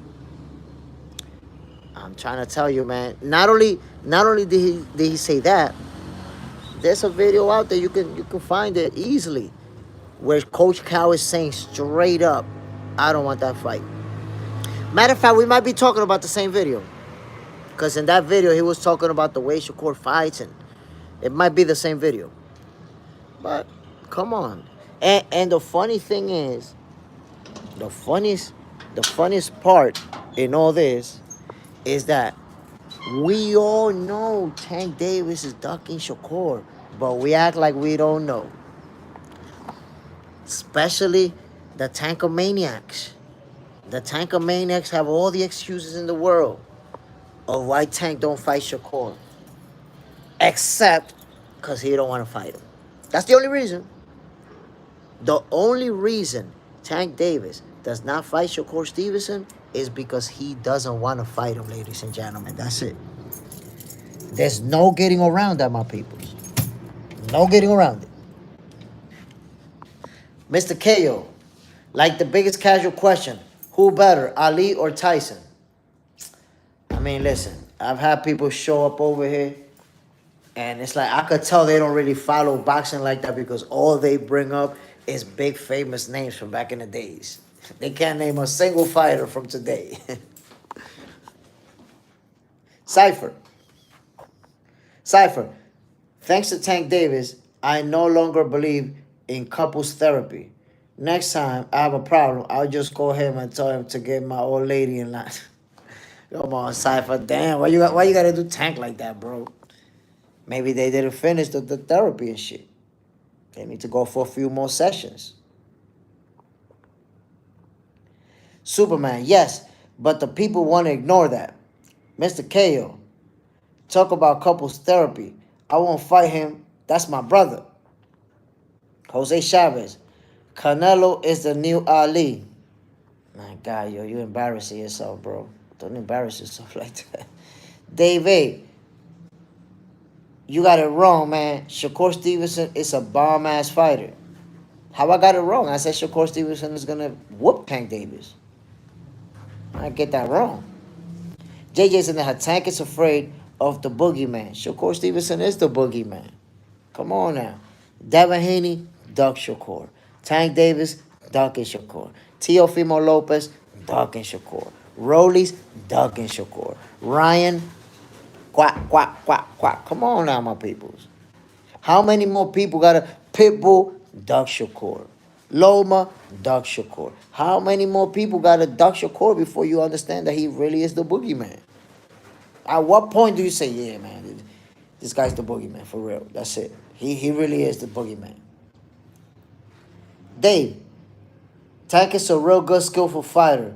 You got to give respect or where respect is due. My God. If you hear me talking about Tank Davis, then you know that I give respect where respect is due. If we're talking about Tank Davis' skills, right there, I'm going to tell you, Tank Davis, one of the best counter punchers in the game, the hardest puncher in the division, you know, great hand speed, great footwork. Tank Davis has, you know, all of the tools and resources to be one of the greatest fighters. So when we talk about his skills, Tank Davis is up here. But when we talk about his resume, he's down here. Shakur Stevenson resume is better. Devin Haney resume is better. Teofimo Lopez resume is better. Teo, Devin, Shakur, they all got a better resume than Tank Davis. And he's 30 years old, and they're in their late 20s. So that's the problem with Tank. What he's been doing. Who he's been fighting. You see how you say she, of course, is straight bum, real bum fighters, right? Hold on. Look, David. You say Shakur Stevenson has no skill, man. You got to look at the way he fights. So, Dave, when you say Shakur Stevenson has no skill, I can't even read the rest of the paragraph because you're already telling me that you don't know shit about boxing. For you to say that a fighter who is a multi-division champion, a unified champion, an undefeated champion, has no skill, all you're telling me is that you don't know shit about boxing. That's all you're telling me. So my response to you is, yo, subscribe to the channel, watch all these videos, and start learning about the sport. Because a reigning undefeated champion, to say that they don't got no skill, when Floyd Mayweather said most people don't know shit about boxing, he was talking about people that make comments like that, bro. Undefeated world champion, you're going to say he got no skills. You wildin', my G. You wildin'. JJ Sendejas, Tank is a duck master. That is true. 30 years old, still haven't fought any of the best of this era. Any of the best in the divisions that he's fought in. Josh Taylor was the undisputed champion at 140. What he do? Move up. Fight for the secondary Mickey Mouse belt Mario Barrios had. Come on now. So, at some point, you got to say, yo, if you don't fight any of the best, where are we placing you? You're not fighting any of the best. Dave A, Teofimo Lopez is another bum. Okay, yeah, you don't know shit about boxing. Cypher 22, Def sent Shakur an offer for undisputed at 135. He also named him on his hit list recently. So, Cypher, the offer that he sent at 135, we know how that story ended, right? That story ended, Shakur didn't accept it, and then took him to purse bid, but Devin Haney vacated the title and ran away from the division 3 days before the purse bid. So Devin Haney ducked. He didn't want to fight Shakur. He made you think that he was ready to fight Shakur. And you believed it because you don't like Shakur. So you say, yeah, look, he did a very good job. I give credit to Devin Haney. He did a very good job in convincing you that he was trying to fight Shakur. But that's the reason he made that offer. He made that offer knowing that he was going to fight Shakur. So when he run from the division, you was going to say, well, he made an offer. At least he made an offer. He ducked Shakur at 135. So bringing an offer that he made is incoherent, my guy. That offer is irrelevant. He ran from the division and vacated the title to avoid the mandatory, who was Shakur Stevenson. So the way you tried to justify 135, it didn't work too well for me. Named them on the hit list. What does naming them on the hit list mean when he's trying to fight everybody but Shakur? Nothing. Devin Haney been running from Shakur his whole career, and it looks like he's going to continue to do so, just like Tank Davis. Mr. KO, say until it's a bum, go crazy. But that's what happens, though. When you don't know shit about boxing, you start formulating these ideas. And you think that they're good, you think that they're good opinions. You got to let it be, man. You got to let it be. Dave, my man, that's not disrespect. Nah, Dave, I don't think it's disrespect. I just think that you don't know shit about boxing, and because of that, you make these opinions that you think are good opinions. You're talking about world caliber champions who won titles in multiple divisions, and you calling them bumps. You just don't know shit about boxing. You're not doing it on purpose. You not knowing shit about boxing makes you think that you're making an accurate statement. John Parham, Dave, clearly you don't like Shakur. Mr. KO, the same way he ran in the ring after Loma, after he barely beat Ortiz, Shakur stepped in the same way. What Devin do? Walked away and dropped the belts? Like, you gotta understand, man. Some people are fans of boxing, and some people formulate their every opinion based on who they don't like. So Dave is one of those people. He don't like Shakur. He's gonna come up with all these crazy opinions that all I read into them is, okay, this person never boxed a day in their life, doesn't know shit about boxing. But from watching boxing on social media, he's come to the conclusion that he's a self-expert on the sport. And he formulates all these things that he put together that they really just sound like he don't know shit about boxing. Cypher, Shakur petition to the WBC for one belt. There's no reason to debate for the purse bid, when if Shakur really wanted to fight, he would have accepted the fight the same way Dev did against Kambosos. So Cypher 22, I'm going to show you that you don't know shit about boxing. I'm going to show you right now how you're making a horrible example. And hopefully after I educate you, you will never say that again, because that is horribly bad. Kambosos was not Devin Haney's mandatory. Kambosos was a champion and Devin Haney was a champion. What that means, listen and learn. What that means is that Kambosos was never going to be Devin Haney's mandatory ever, because they're both champions in two different sanctioning bodies. What that also means is that the only way that Devin Haney could get a fight with Kambosos was by accepting his terms. Do you understand that? Now let me educate you further. The difference is Shakur Stevenson was not in the same predicament as Kambosos because he was Devin Haney's mandatory. Do you understand the difference between two champions fighting each other and a mandatory? Because in case you don't understand, if Devin Haney did not accept Kambosos' terms, Kambosos could have just said, okay, then fuck you, then go kick rocks. Kambosos didn't have to fight Devin Haney. And he could have kept his titles. Devin Haney, on the other hand, he had to fight Shakur because that was mandatory. And that fight was going to purse bid. And 3 days before the purse bid, Devin said, nope, I don't want the purse bid. I'm leaving the division. I'm not fighting you. If that was a real offer that he was making, why he didn't wait for the purse bid? The purse bid, he may have actually gotten more money. So you see, my brother, when you think you're saying something that sounds smart, you're actually saying something that shows that you don't know nothing about what's actually going on. You don't know what's going on. You formulated, you heard all the Shakur Stevenson haters, the way that they formulated their opinion with shit out of thin air. You took all that information and you pieced it together to fit the narrative that you prefer to believe. George Kambosos was not a mandatory. Devin Haney was not a mandatory. Devin Haney wanted that title. He had to agree. He had no choice. Guess what? Shakur Stevenson did not have to agree to the terms. You know why? Because he forced Devin Haney to vacate. He deboed Devin Haney out of his title, son.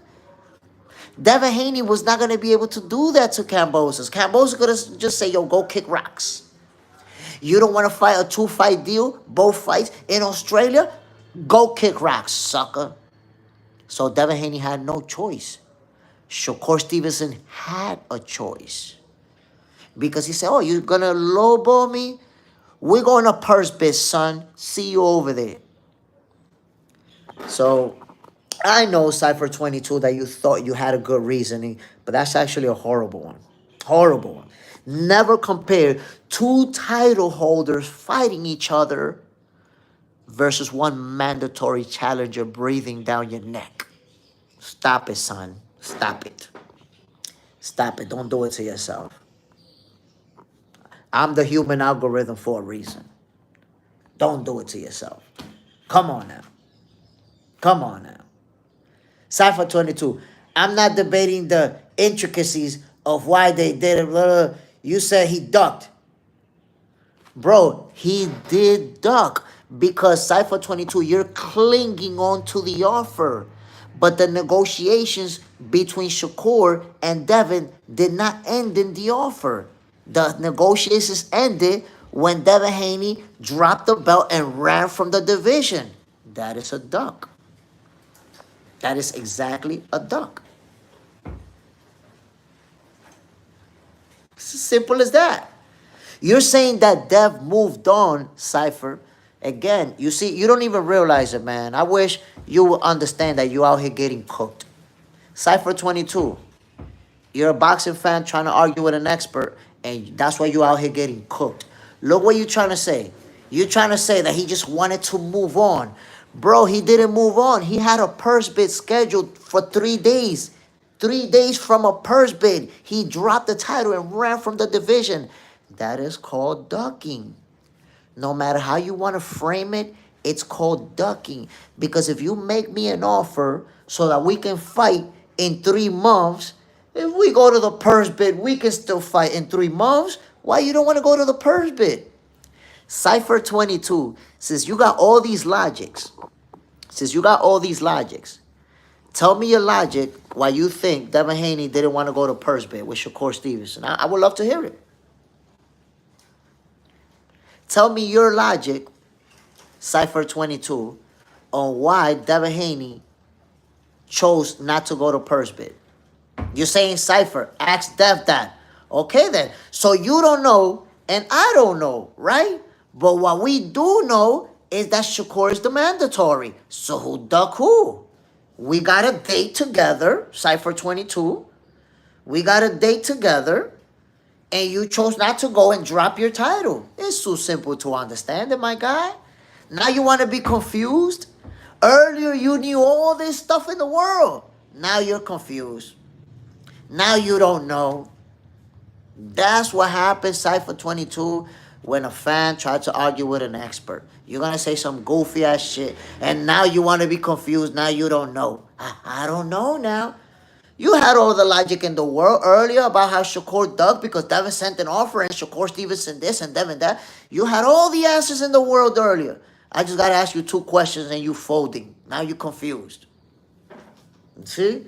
So everybody in their right mind knows Shakur Stevenson was trying to get that smoke with Devin Haney, forced him into a purse bid. And what was Devin Haney's reaction? Ran from the whole division and dropped the titles.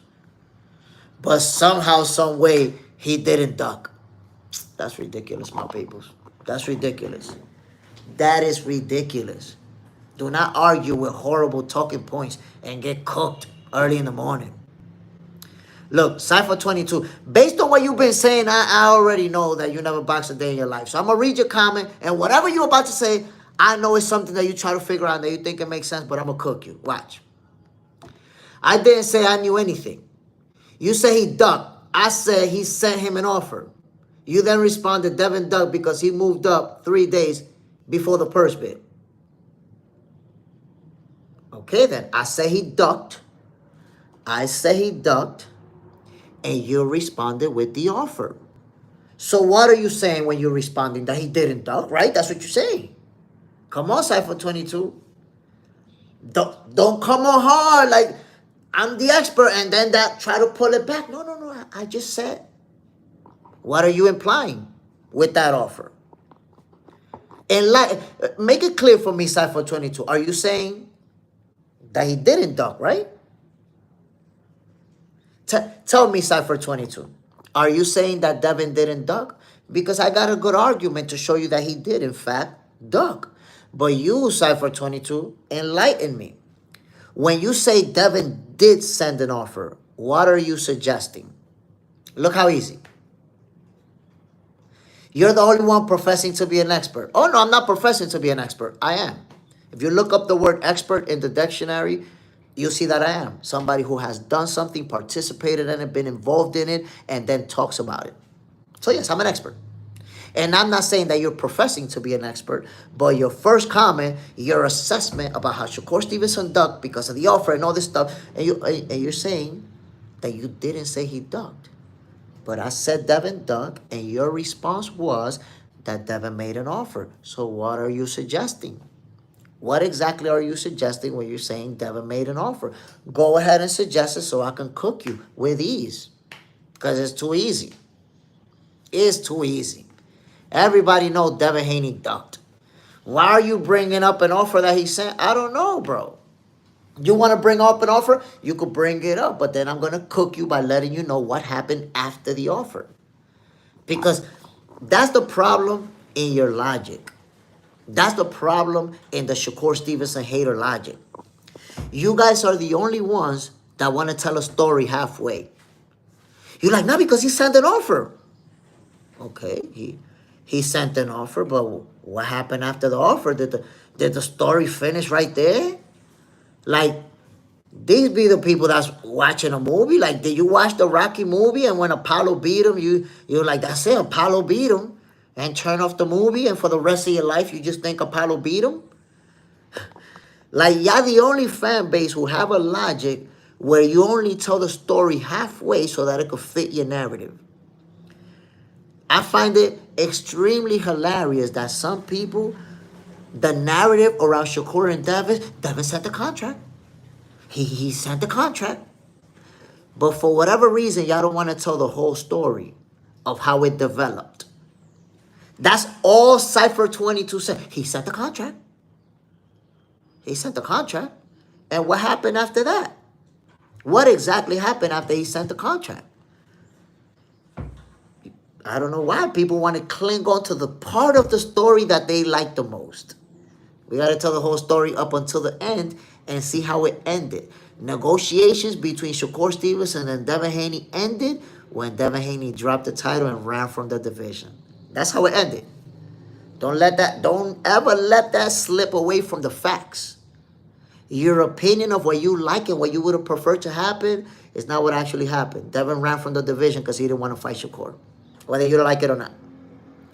Cypher 22, I'm suggesting that he was willing to fight Shakur. No, Cypher 22, he was not willing to fight Shakur, and he showed that by skipping out on the purse bid. But because you don't understand boxing, you believe that. Well, because you don't understand boxing and because you don't like Shakur. Not liking Shakur helps you formulate that opinion. Because why would you think that he was willing to fight Shakur when he had a purse bid within 3 days? And Cypher 22, I'm going to educate you further. I'm going to help you further so that you can see that you're talking to an expert. I'm going to give you information that you don't understand, which is why you formulate such a horrible opinion. Shakur Stevenson was offered 25% by Devin Haney. No, I like Shakur. No, that's a lie. You don't like Shakur. You're Shakur Stevenson hater. Shakur Stevenson haters always say that they like Shakur, but then they side with Devin. You're a Shakur Stevenson hater in the closet. But let me educate you so you can understand something. You can Google this. I don't want you to take my word for it. Google it. Shakur Stevenson was offered 25% to fight Devin Haney. We all know this. He declined that offer because he wanted more money. And now he was going to purse bid.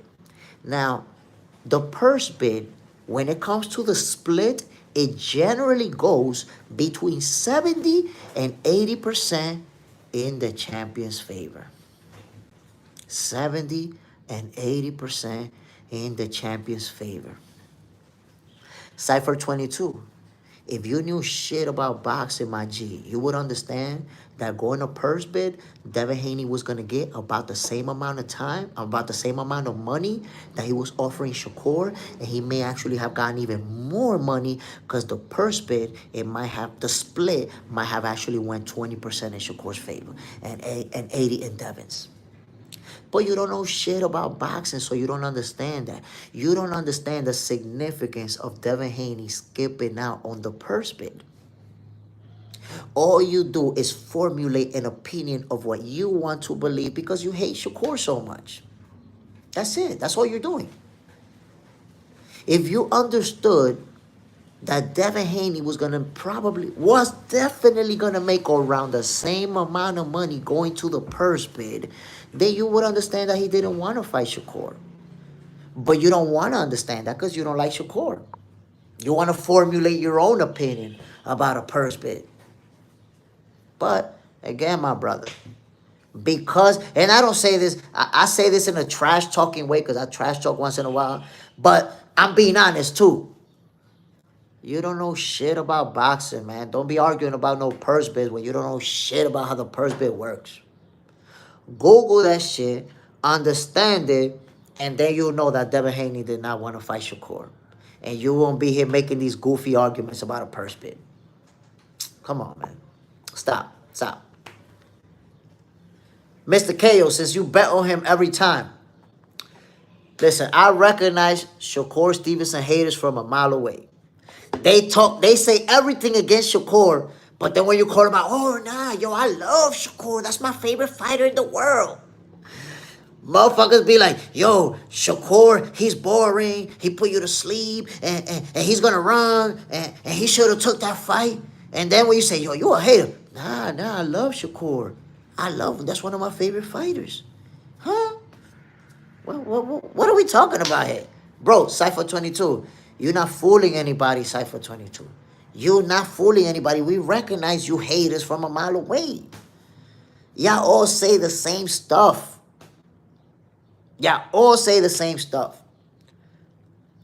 Cypher 22, drop a link. Man, let me up in here. Mr. K, I can't. Right now, I can't, bro.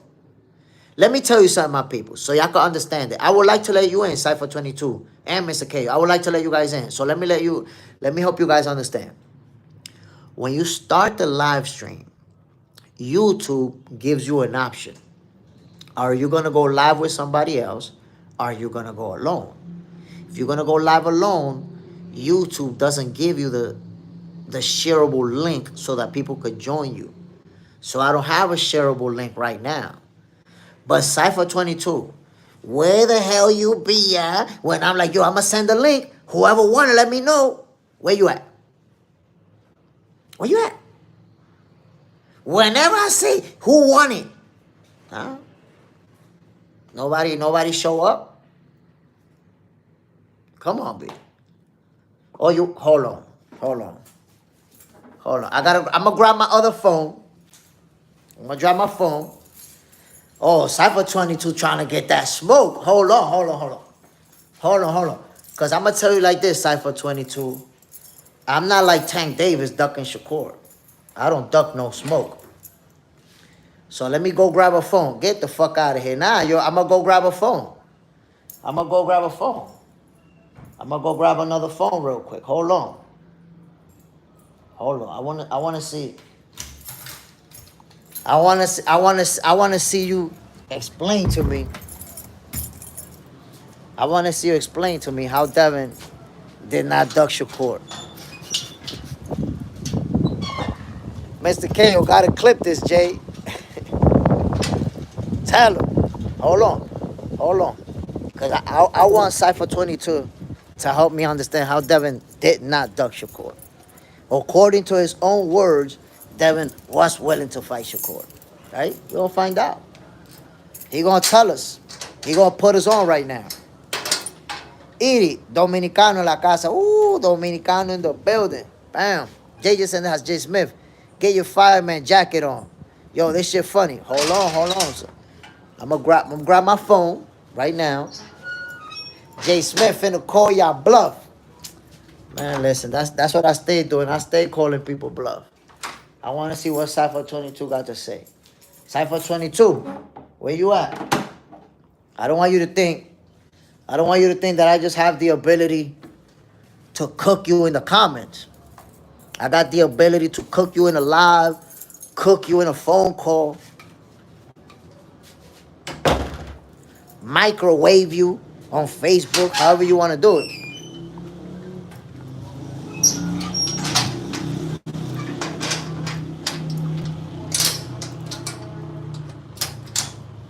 Hold on. He gonna comment. He gonna comment. We gonna see what you wanna do, what he wanna do.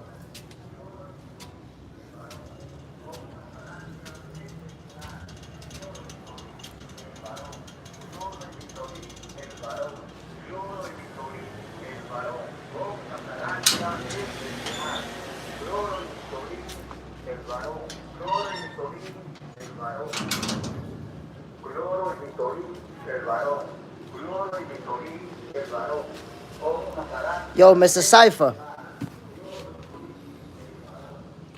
That's my IG. You don't gotta call me. Go live with me right now. Look, that's my IG. Go live, send me the invite. And I will cook you right now. In front of this chat right here. Look.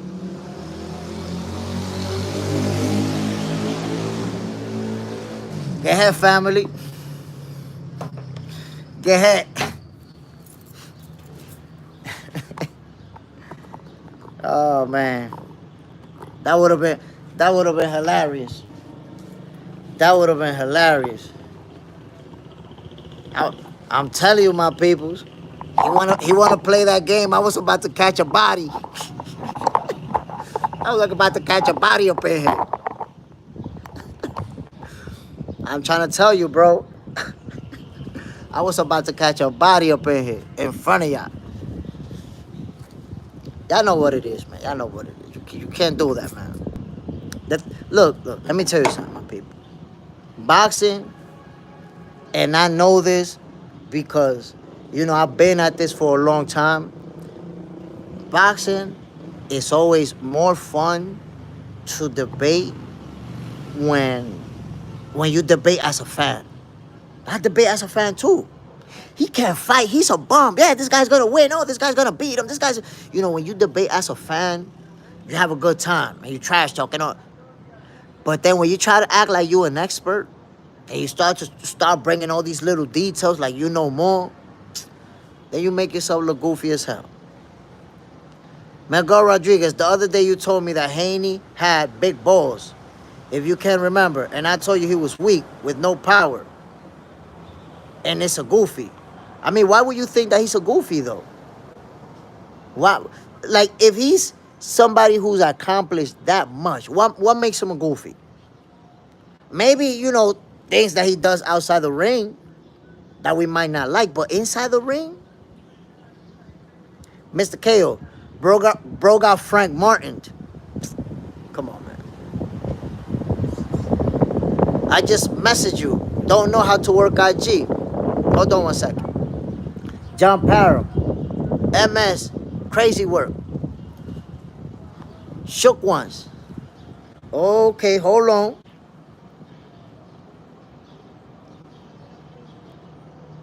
I don't see no message. Oh, wait, no. Cypher's in the building, my peoples. Hold on. Hold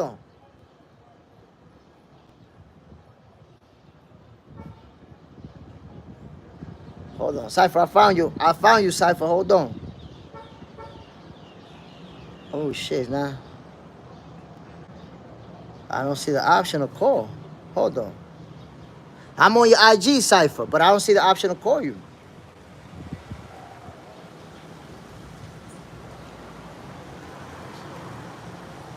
Hold on. I got it. Got it. Got it. Hold on.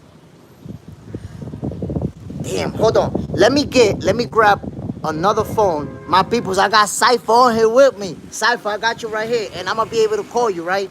But let me see if I could connect to another speaker. Hold on. Oh shit. Cypher's about to get down. Hold on, Cypher. Hold on. Cause I need to find a way so that the chat can hear you, my brother. Cause it's not gonna be the same if I can hear you and me and you going back and forth, and the chat is only gonna hear me talking. So I want to make sure that Cypher, you that you can also express yourself, my brother. We gotta make it fair. Hold on 1 second, Cypher. I got you, man. My peoples, myself and Cypher, we talking Shakur Stevenson, Devin Haney. What happened in that anticipated showdown that didn't happen? Did Devin Haney really want to fight Shakur Stevenson? Or did he make a 25% offer so it doesn't look like a duck when he leaves? What do you guys, what say you, my peoples? MS, that one content creator who lost 10K on Dubois versus Usyk. MS, salute, bam, damn, yo, that's a tough loss, man. Especially if you bet for a fighter and they get knocked the out.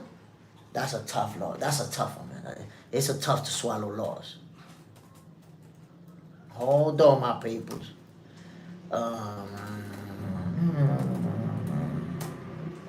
Trying to get down. Trying to get down over here. How do I connect this to that? Oh, no. I got it. Hold on. Let me see. I think I got what's up right here. Mr. Cypher. Watch this. Hold on, my peoples. Me and Mr. Cypher. Is Mr. Cypher still in the building?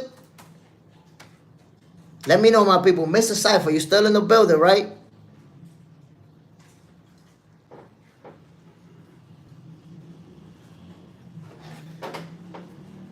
I'm going to have Mr. Cypher, if you're in the building, I'm going to send you my WhatsApp. Cypher22 has left the chat. Nah, Cypher22's here with me, my peoples. He about that life. One. I'm going to send him my phone number so we could go live.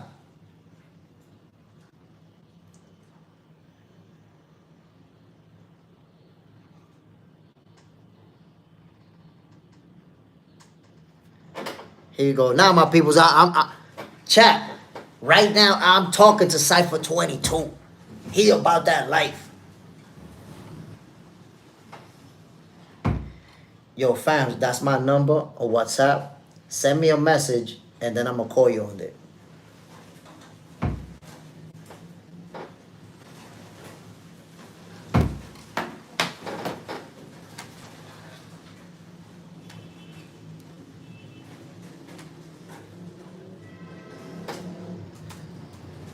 My people, me and Cypher about to get in.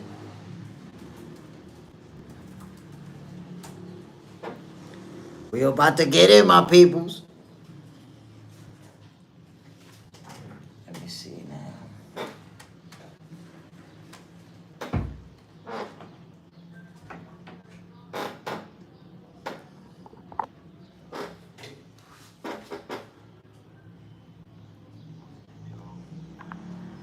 Cypher22, my peoples. We got Cypher22 in the building, jumping on Boxing for Breakfast to share his take.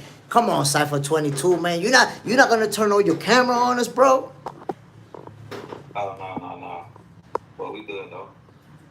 Aight. What you got for us, my G? Yeah, so, in regards to what you were saying, I was just articulating that, in my opinion, Dev didn't duck Shakur because he had sent him an offer. You have responded enlightening or expressing about the first bid negotiations and what transpired and result to that. Um, it is a known fact that Dev had already articulated that he was moving up. So whether or not that was because of that, or whether or not it was because, as you say, he didn't want to fight Shakur, um, two things can be true, or one of those things can be true. I don't know which one is more true. And I would like to say that I strongly believe you would not know which one to be true. We can only speculate if that is the reason. You could say it gives more evidence. Excuse me, it gives more support to your claim that he ducked him based upon what you know. Now, I'm not saying that my mind can't change because you told me to do some research on the purse bid negotiations, which I'm not opposed to. I don't mind doing that. And I don't mind being enlightened in regards to the details and the intricacies of boxing. I just simply made one statement in which you tried to misrepresent and take out of context and move the goalposts and turn it into something that it shouldn't have been turned into. I just made one statement, one response. Okay, so and that was based upon, excuse me, let me finish. Right. That was based upon my limited knowledge on boxing, because I don't profess or go around explaining to people that I'm some expert or some studious PhD when it comes to boxing. I'm not. I lightly follow the sport. I like to see the best fight the best, and that's it. Based upon the outside looking in from a fan perspective, I've seen Dev make attempts to make a lot of the best fights happen, when I can't say that for a lot of the other guys, whether they be in the same division or other divisions that I lightly follow, because I don't follow every division the same, because I'm a casual fan of boxing. Like I said, I'm no expert.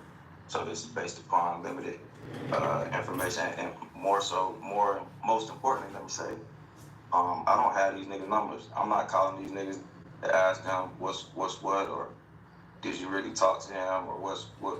I'm only going off the reports that's out there in the media, the limited interviews that we get to see, and that's it. Okay. I'm not going off no direct knowledge or no personal knowledge. I'm only going off of limited information.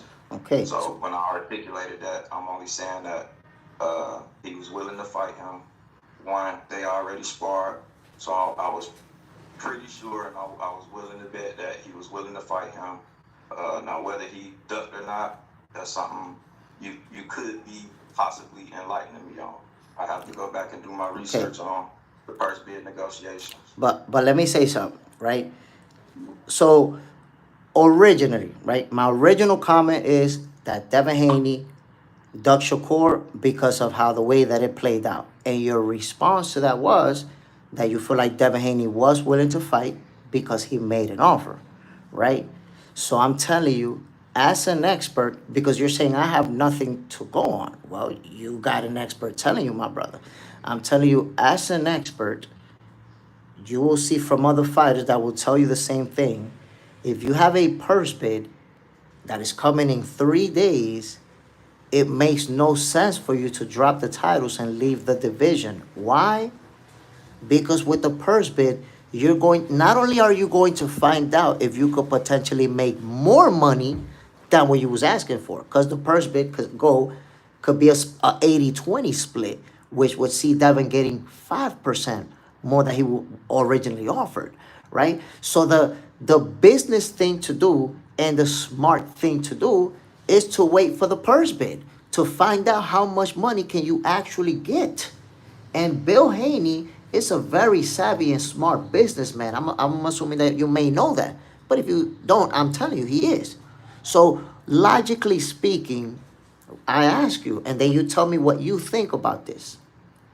If Devin Haney would have made right around the same amount of money in the purse bid than what he was offering Shakur, why not wait those 3 extra days and find out how much he's going to get if you're saying you believe he was willing to fight him? If he's willing to fight him, why not wait those 3 more days and drop the belt before the purse bid.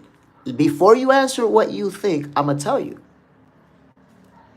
If Devin Haney goes to purse bid and they offer him the same 75% and Shakur the same 25% that he originally said, and Shakur takes it and he doesn't, he's cooked. He's absolutely cooked. So what did he do? He left before the purse bid so that he could leave you to think that he was willing to fight. So now I ask you again, my brother, why not wait 3 more days to find out how much money you're going to get if you're going to purse bid? What would be your opinion on that if you think that he was willing to fight? Was the purse bid for one belt or was it for all the belts? No, the purse bid, it cannot be for one belt, my brother. Shakur's the mandatory for one sanctioning body. If I'm recalling right, I think it was the WBC, but honestly, I don't remember. It was one belt. You cannot be the mandatory for multiple belts simultaneously. You can only be the mandatory for one belt.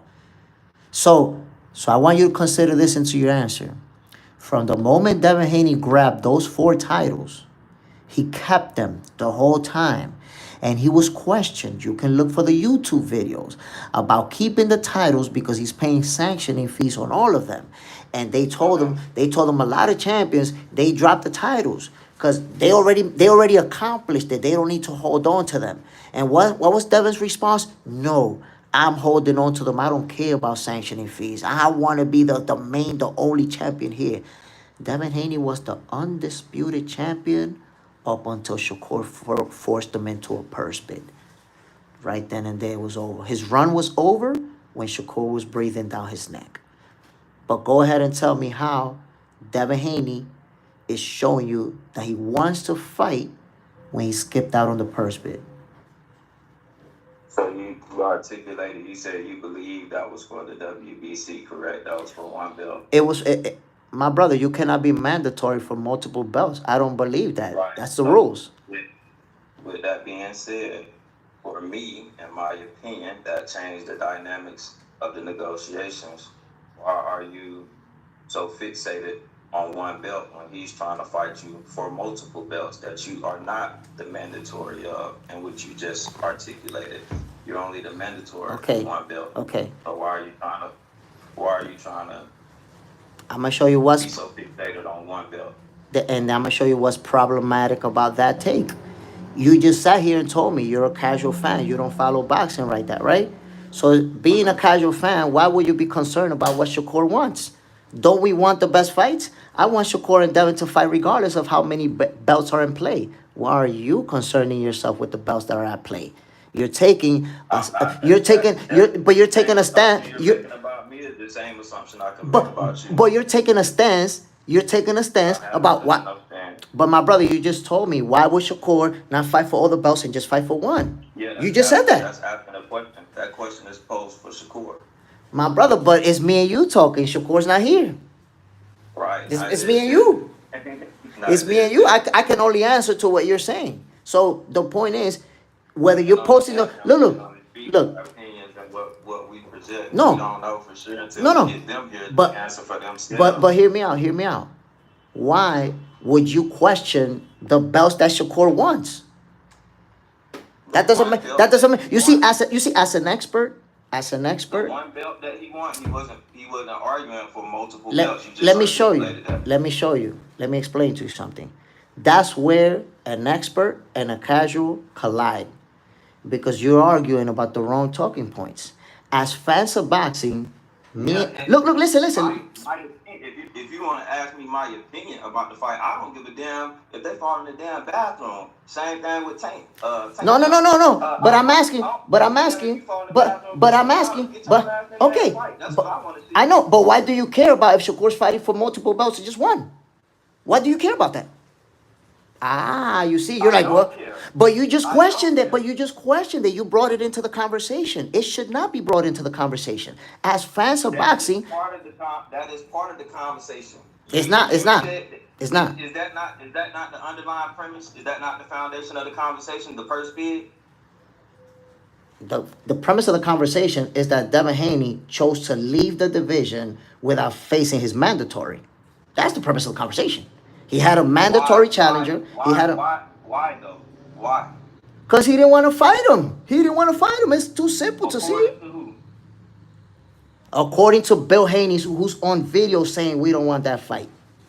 But I'm guessing you saw that video. And I haven't seen that. That's different. You see? When You tell see? me that's You different. see? I've been enlightened. I have not seen that. see, I'll be happy to send the link over, and you see Bill Haney out of his own mouth saying that they didn't want that fight. Man, my brother, listen. Bill Haney was recorded by somebody who knew Shakur, who knew Shakur's team, and he didn't know that the guy had a camera recording him. That video went viral. I can't believe that you didn't see it. But okay, if you didn't see it, that's cool. But that's a video that went viral. I'm gonna see if I just told you I'm a casual. I casually follow the but that's why. I want to see the best fight, the best. But no different. But my brother, that's where the word. That's where the word. First came But on and you was talking about Tank having all the tools and the faculties to be one of the best, but yet he has not put himself in there with the other great levels of competition to show that he is among the best. But I want to see all of them fight. I don't care who it is, what name it is. I want to see all of them fight. Okay then, so if you want to see all of them fight, why did you want to see Devin and Shakur fight? And you sit here talking about, well, why Shakur was going to fight for one belt when he could have talked about other belts. The same way they spar, I want to see them fight for something on the line. But there was something on the line in the purse bid. The purse bid is... But bro, the purse bid has a belt on the line. What are we talking about? The purse bid is for a belt. Yeah, whether they fought for that one belt or whether they fought for undisputed. Okay. He offered him undisputed. He wasn't just trying to fight for one belt. So you can argue that. That's fine, and you have your right to do so. Bro, listen to this. Listen to this. You can make that argument. That's what makes you a casual fan and me an expert. You're making an argument that's only gonna fly with the casual fan base. Oh, it's only gonna fly over there. Oh, he could fight for all or for nothing. That's only gonna fly with the casual fan base, my brother. At the end of the day, you dug what could have been the biggest fight of your career. That's not gonna escape the people who know what's going on. It's not gonna escape them. They're gonna know. So your logic of, well, he could have fought for all or fought for none. And then right after that, you tell me, but I'm a Shakur fan. Bro, every single argument you make is against Shakur's favor. You're a Shakur undercover hater, bro. I gotta tell you, you're a Shakur undercover hater, bro. You definitely a hater, bro. So let me tell you something. I have not said anything to in disdain or to despise. And you don't have to. It's that you don't have to. You only speak in favor of Devin. You have somebody, you're acknowledging I'm a casual. I'm telling you I'm an expert. I could show you my credentials if you don't see it. So if I tell you I'm an expert, and then I'm gonna speak. But if I'm telling you I'm an expert and you're telling me you're a casual and I'm telling you, look, this is the way that this situation played out and this is why it's a dub, and you're still trying to say, well, I could have belt for all the belts or none. That's where it's at. We spoke on our opinions. We already addressed the facts in regards to that. But your opinion is Devin. How are we gonna have a conversation if you keep cutting me off? I just allowed you to speak. When you stopped, I came in. Now, in response to that, I just told you you have enlightened me whenever you spoke on Bill Haney being recorded saying that he don't want that fight. If Bill Haney was recorded saying he don't want that fight, then yes, that is a duck. I have not seen that.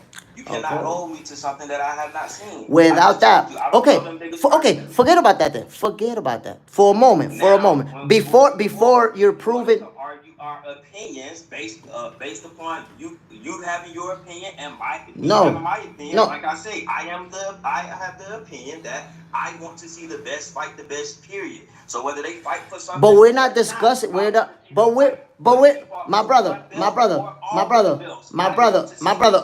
brother. Respectfully, what you're doing is mental gymnastics, and it's like C-level mental gymnastics. Because we're not talking about what we want to see fight. Look, we're not talking about what we want to see fight and who we want to see fight. The conversation is about did Devin Haney duck or not, and you're talking about all these other things that are completely incoherent and irrelevant as to that topic, my brother. Lost in the conversation. Did I not just address that? Is that? No, you addressed it in your point of view, but you didn't let me address my point of view about what you said. You maintained throughout the entire conversation a pro Devin Haney approach against Shakur Stevenson approach, and then also say, yeah, but I'm a Shakur Stevenson fan too. I'm a Shakur Stevenson fan. I didn't say anything disparaging. The only person Come on, that bro. since I have clicked on your channel Come today, on. while you have been live, the only person that I have spoken or have shown hate towards is Tank with my facetious little comment that I made earlier. Other than that, I do not hate Shakur Stevenson. I undeniably believe I am of the opinion that Shakur Stevenson is one of the best fighters on the planet. Is that his haters have that opinion too? All his haters have that same opinion. They just always argue against him, like you happen to be arguing in favor of Devin Haney. All of the talking points that you make, Shakur Stevenson haters make. Listen. Watch this. Let me show you. Look, I'm gonna show you. Well, you already said that before me because I was about to tell you that. But let me tell you, you sit here and say that you're not arguing in favor of Devin Haney, and at the same time say, well, Devin Haney was offering all or nothing, all 4 titles or nothing. That's what happened. What are you talking about? That's a Devin Haney hardcore fan. What are you talking about, bro? Stop, bro. Don't do it to yourself. Shakur Stevenson hater, Devin Haney fan. I'm not here to argue or debate what you feel or have the opinion of. What my stance comes from, what fan base or who makes these points. I'm here to speak for me and me only. But I know the fan base that you're from. I don't work for Devin Haney and DHP Productions, nor do I work for Tank Davis, nor do I work for any of them. But nobody say you did. No, but nobody say you did. I just say you're a fan of them. That's all. And nobody say you did. Nobody say you did, but you're a fan of Devin. You go against Shakur, so you're making a pro Devin Haney argument, and you don't want to see it. But when you sit there, you say, well, you know, it's his terms. Shakur didn't accept his terms. Shakur should have did what Devin wanted, and it's because of Shakur didn't happen because Devin sent an offer. Come on, bro, you're not fooling me. I know. Listen, you bet against Shakur every time around, bro. Mandatory. Did that Lomachenko duck Dev when he was his mandatory competition? Of course he ducked. Of course. Yes, he ducked. Come on now. That franchise belt, that shit don't even exist no more, bro. Come on now. A franchise belt? Come on, man. Of course he ducked. Man, stop playing, bro. With that being your answer, I can understand. This is the second reason. I can understand that you're saying Devin Haney ducked Shakur. Does that make sense to you, brother? Okay. I'm not sure how exactly I'll connect the dots. But all I'm saying is, if you have somebody breathing down your neck, and he's one of the best, he's one of the biggest names, and you drop your titles and don't fight, that's always going to be a duck, bro. There's nothing to even, we don't have to get into all the details to find an excuse to say, no, it's not a duck because he did this. And I want you to understand, because you know you're a casual fan. I want you to understand something. Listen. I disagree because Shakur lost his belts on the scales when he couldn't make weight. Yo, but what does that got to do with anything? Not making weight is a part of boxing. It got everything to do with everything. Like I just told you before. Now, how does not making weight? Yo, how does? It is a known fact that Dev was already saying that he was gonna move up. That he could So look. I already. He said that he Oh was my sticking God. around to make. He Bro. said he was sticking around. He said he was sticking around. You cooking yourself, bro. You cooking yourself, bro. Bro, you cooking yourself right now. You just told me that Devin Haney was willing to make the fight, and now you telling me that he couldn't make weight. You cooking yourself, bro. So you telling me that he was willing to make the fight, but it's documented that he's struggling with making weight. What is it? What is it? According to Dev, he said he could make the weight. So I'm like, so why you bringing up the weight? I want to see them fight. So how many excuses? Look, but why not stay there and fight? I want you to notice. I want you to notice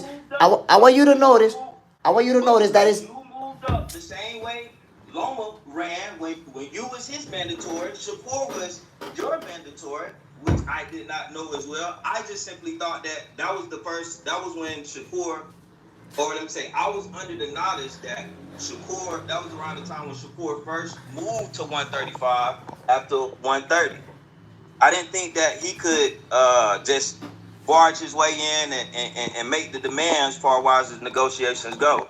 So whenever Dev offered him the fight for undisputed, and then he go and petition the WBC for one belt. I'm like, what you doing? Just go fight for take the sacrifice, fight for undisputed, fight for all of the belts. Then you the man. You get to call the shots. Fuck all the bullshit.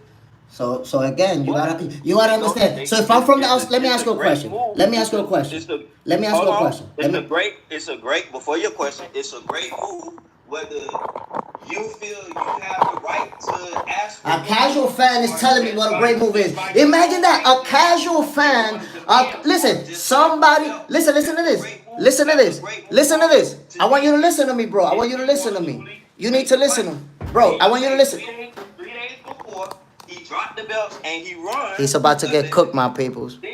He's about to get cooked. I'm gonna show you how you're gonna get cooked, my brother. You will sit here and tell me that you're a casual fan, and then at the same time you will also sit here and tell me what's the best move for a millionaire athlete. You never boxed a day in your life. That's real obvious to me. You never boxed, you never competed. You're gonna tell me what's the best move for Shakur to do business-wise? Bro, that's why you're a casual. You don't know shit about boxing, and you sit here saying what is the best decision that he could have made. You just said that was the best. You just sat here and said that right now. I got it on tape, bro.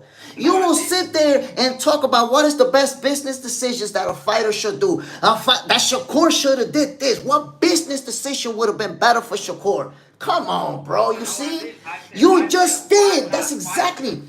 Why question? Why would a casual? Why? And I'm telling you, why would a casual fan question what a championship fighter desires to do? You just say you're a casual fan. You, out of all people, you, a casual fan who never boxed a day in their life, you're gonna say what you think he should have did? I need you to understand, my brother, that what you think he should have did is irrelevant, incoherent, and worthless.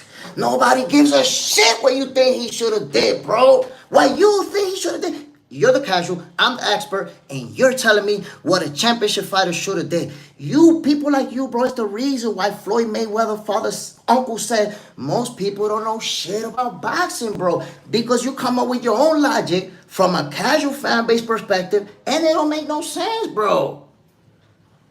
And my computer's about to turn off, and my phone is about to turn off. Cypher. I don't want you. Listen, Cypher. A higher achievement or a higher Cypher. We're gonna listen. A higher accolade. Listen, we're gonna do. Listen, Cypher. First of all, then achieving one belt. Listen, my computer and my phone are about to turn off at the same time. I'm just asking you one question, brother. Is undisputed a higher achievement than just attaining one belt? Okay, so what I want to say to that question is, number one, Cypher, you the man, because you jumped in here and you went back and forth with me for like 20 minutes. So you don't understand that question. You don't understand that. It's horrible in a debate to ask a question where everybody knows the answer to. But I gotta say goodbye because my computer's about to turn off and I don't got time to argue another talking point. So I want to give you a salute for coming through though, and we're gonna do it again. There's gonna be a rematch. Peace out, my people's in the live. Listen, my computer went down on me. My phone is about to turn off because I've been live for over 2 hours and I didn't charge it. I want to thank everybody who tuned in. Y'all saw me cooking Cypher with them weak ass arguments and the weak ass casual questions. He mad as Mr. K. What happened with Cypher, man? You see that? Yo, y'all see the usual Shakur Stevenson haters? They'll say, I'm not a Shakur Stevenson hater. This brother spent 40 minutes talking to me about Devin Haney and hating on Shakur and trying to convince me that he not. Yo, Shakur Stevenson got the most in-the-closet haters that you ever gonna see. You know why? You know why Stevenson got so many in-the-closet haters? Because they know he's great. They don't even know how to hate on him. So they're like, yeah, he's great. But he should have took this fight and he should have did that. Why casual fans are telling fighters what they should do in boxing business worth millions of dollars. My peoples, before I get out of here, man, I want to give a shout out to everybody who tuned in. Charge your phone out. My charger's downstairs. It's in the second floor. Look, in the closet hatred, yo, that in the closet hatred that you see, yo, just oozing out his pores. I didn't see his face, but that hate for Shakur gotta be oozing out their pores. They tell you, I'm a Shakur fan, I'm a Shakur fan, and they make every single argument against Shakur. Yo, Cypher, salute to you, my brother. Nah, listen, look. Cypher, just so you can see that I wasn't trying to duck no smoke, let me show you, look. It hasn't turned off yet, but look at this. I don't want you to think I'm capping, look. Look at the charge in the computer. Shit is about to turn off on me. So I don't want you to think I was ducking the smoke. The computer's about to turn off on me and the phone is on 5%. This shit is about to go down too. But, Cypher 22, you know you're a Shakur hater, man. Come on, fess up. You gotta fess up. I'm gonna be the person to make you liberate your feelings and fess up. You a Shakur hater. You gotta fess up. We not gonna let you be an in the closet hater. Look, I'm gonna put it to you like this, Cypher 22, so you can understand it. You know that gay guy who everybody knows he gay, but he act like he not gay, and he tell people that he not gay. No, I'm not gay. So it's like, damn. Everybody know he gay, but he try to say he not gay. So we roll with it, you know what I'm saying? We act like we don't know too, fuck it. He wanna say he not, I'm act like he not too, fuck it. But we know what's up. So it's the same thing with you, brother. We know you a Shakur Stevenson hater. We all know. You make a whole argument against Shakur. And they say, but I'm not a Shakur hater. Come on, bro. Come on, bro. All of the other arguments that Shakur's haters have made about Shakur and Devin, you sat here and made them. Every single one of them. Come on. Come on, bro. And then you talking about, I'm a casual. I'm just a casual. But you bringing up Lomachenko. And you bringing up all this other shit. Nah, you ain't a casual. You just a hater. You follow boxing like crazy. And you be hating like crazy on certain fighters. And Shakur's one of them. But salute to Cypher 22 for not ducking the smoke. But, wait. Yo, Cypher 22, I'm going to tell you like this. I'm giving you half a credit. Half a credit. Because you only put your voice up. You didn't put your face behind your words. Next time, put your face behind your words. Don't be scared. My peoples, shout out to everybody who joined today. I got to go to work. Y'all already know what it is, man. This is Jay Smith. This is Boxing for Breakfast, where everybody got their healthy dosage of sweet science early in the morning. And y'all watch Cypher get cooked gracefully. Much respect to Cypher. Took it like a man. I felt like I was Hamza Shiraz out there. And Cypher was getting Berlanga up. I'm out of here, my peoples. Bam. Y'all know what it is, man. One love.